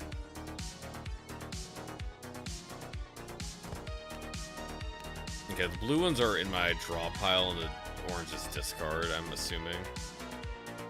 Or maybe maybe orange is just the ones that have buffs. Yeah, orange is just the ones that have buffs.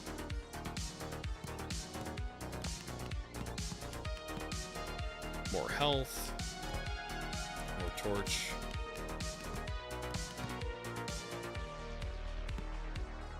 See even further, clear 2 rooms. Yeah, these upgrades are nasty.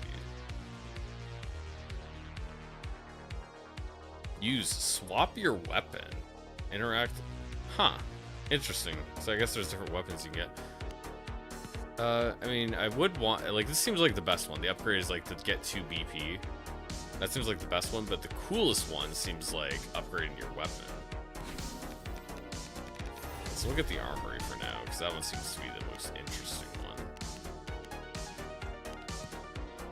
Oh, Crossroads just gets a bunch more connections. Hallway only gets 1 more.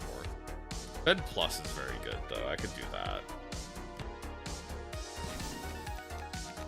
Because that just makes the bed much better. It turns into a hallway plus, basically. Also, Grove is not bad at all. Oh, the campfire, that makes the campfire much nicer. It makes it a much more convenient to place. The torch is a little bit better because I think I'm going to have more issues with time rather than health. Yeah, I'm liking this. I can come back to her to upgrade it. More stuff, too.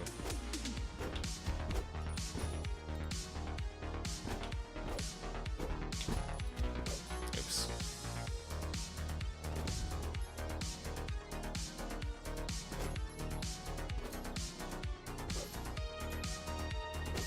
I think I have enough time to actually get this other little heal.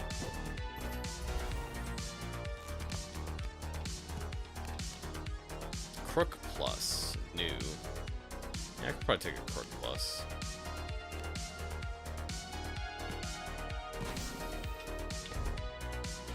Let's hope I can get back in time.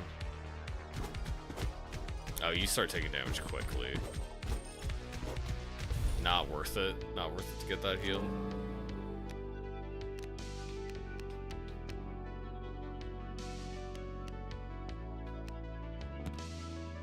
Okay, can I wedge this Armory Plus in here somewhere? I don't think so.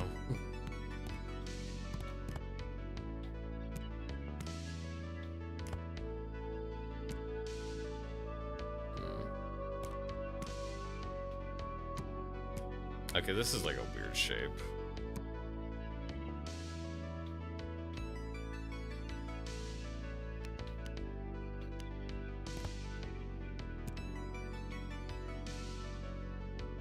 I guess using it as, yeah, using it as like an S-bend like that would be the best. Yeah, that's what I need. Okay, so I need to use it like this. It used to go there, so I need to put something in the middle. Observatory fits pretty well. Connect both those rooms. Yeah. That was a bigger sneeze.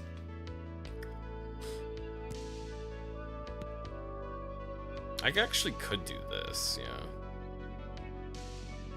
Where can I put the fairy spring? Can't put it there. I would probably just put it here. Because I'm not going to build anything else off that.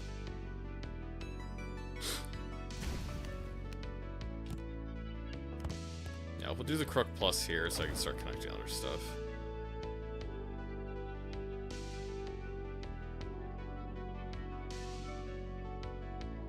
No more build points left anyways. Let's go get her a little bit of health and not run back this way again.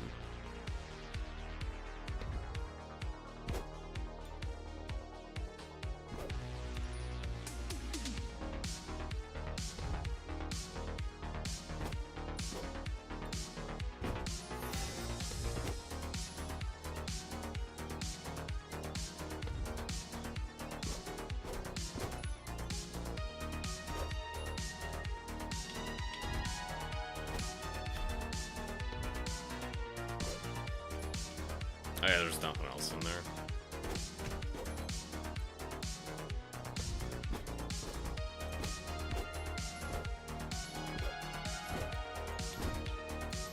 Okay, you can only use the observatory one time.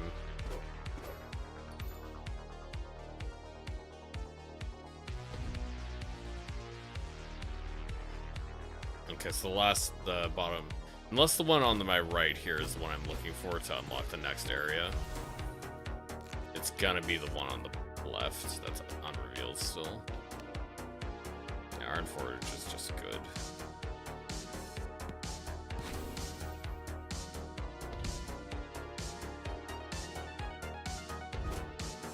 I think I have to go back now.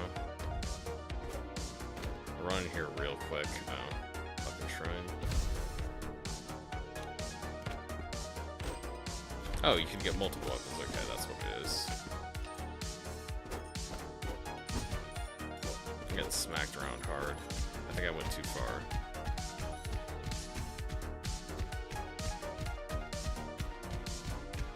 I went a little bit too far. I did not have enough light. That cost me a lot of health.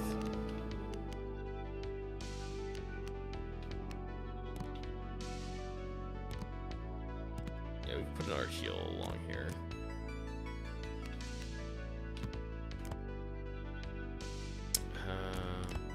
Yeah, that fits perfectly.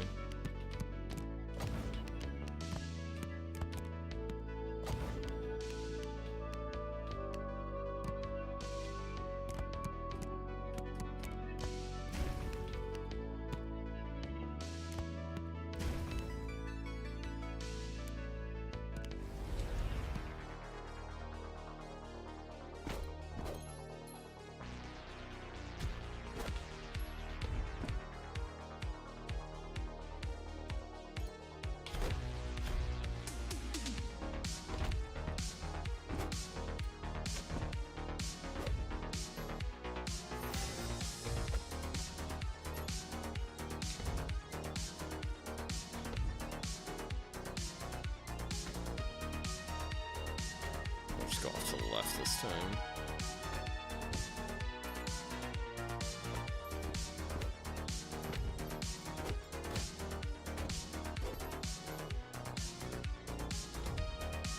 Start heading back very soon. I just gotta explore that one last area. Yeah, we'll take the Faded Grove again. Should be able to break the seal and then get out of here.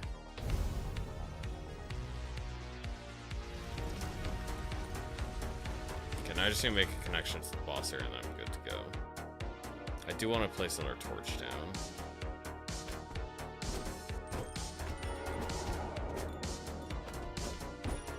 Oh, not the best timing. Anything else I want to upgrade right now? Probably not.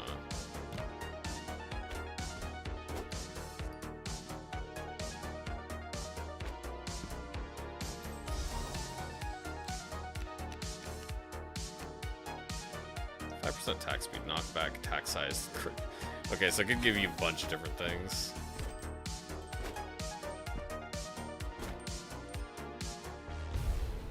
Yeah, I should get a little bit more health before I try to challenge the boss.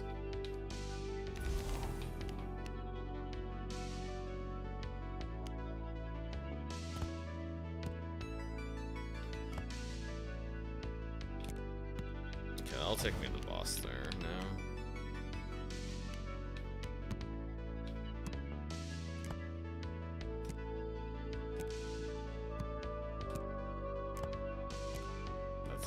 Fit well.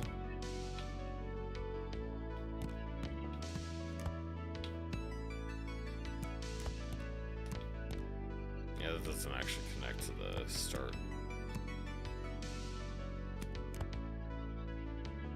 I have a bunch of build points too.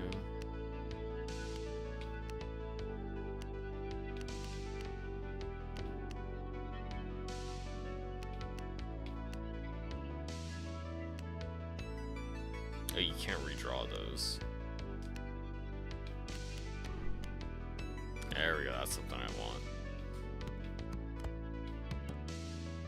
I already made it to the boss, I don't need to use it for its universal, like, connection pointage.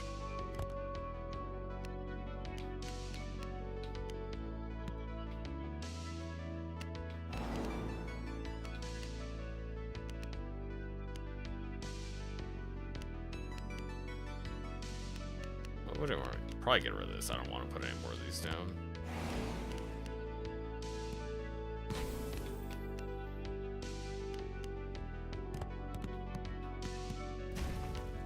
Yeah, we'll get that right next to the boss room.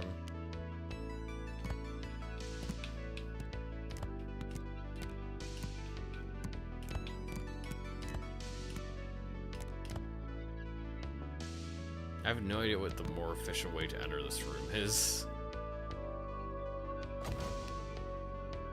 I guess I'll put that there. Let's just go.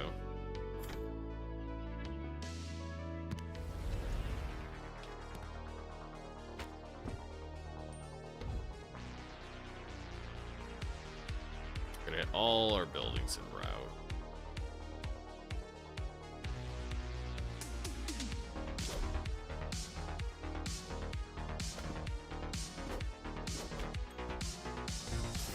least all the buildings I need.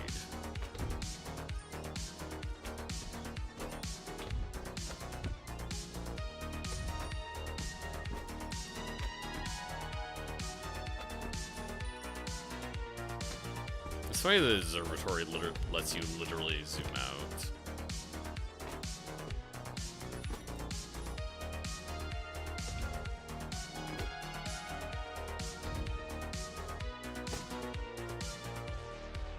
Oh, okay, that just lets you return the bow. Okay. I didn't pay attention to what it actually did till now.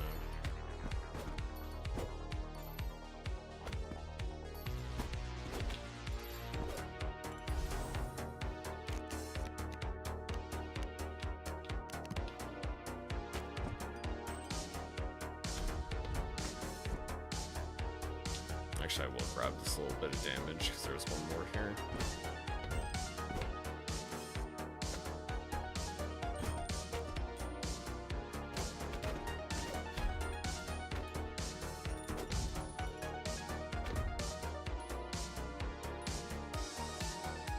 Not gonna grab this. I'm just gonna go right for the boss here. Okay, the torch does not matter.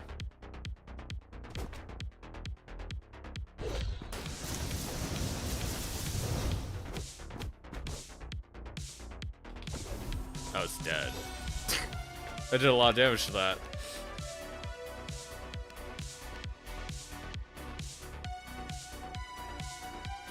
I guess I could do a second observatory.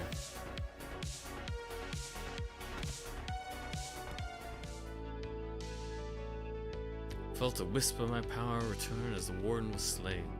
But it is a fleeting victory, its kin remain. In time, even it will return. Nothing is permanent.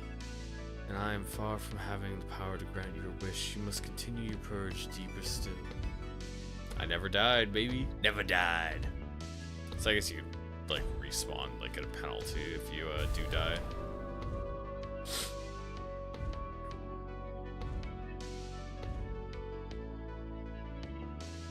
Change sign direction. What does that even mean? Got a bunch of different little things. Fewer curses. Bar curses decreased by -1. Corruption bar size down 25%.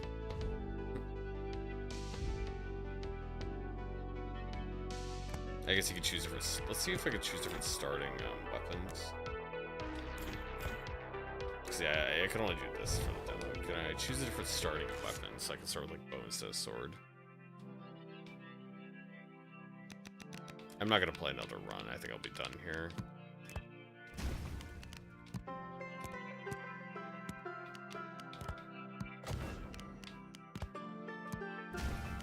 This is a nice start.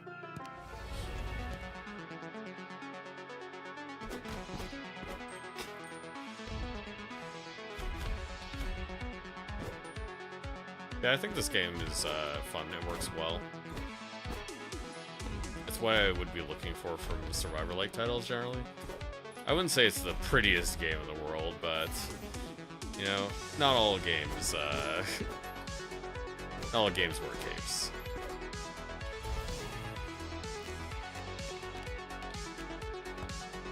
It doesn't look like I could start with the bow. I guess it just becomes available somehow during a run. Don't know. Yeah, thanks for coming in, Pop. Yeah, I think I'll be done with this for now. I'll just call it for today. That was nice. That was a nice game to end on.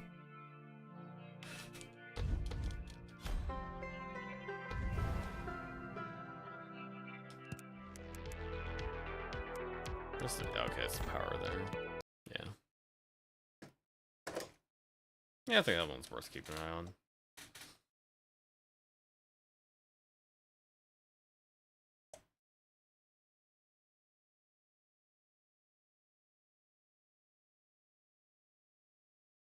Okay, sounds good, Michael. I'll see you then. Yeah, I'll end the stream here. Say have a good night. Thanks for watching, Michael, Pop, anybody else who might be tuning in. Hope you found something you enjoy. Have a good one.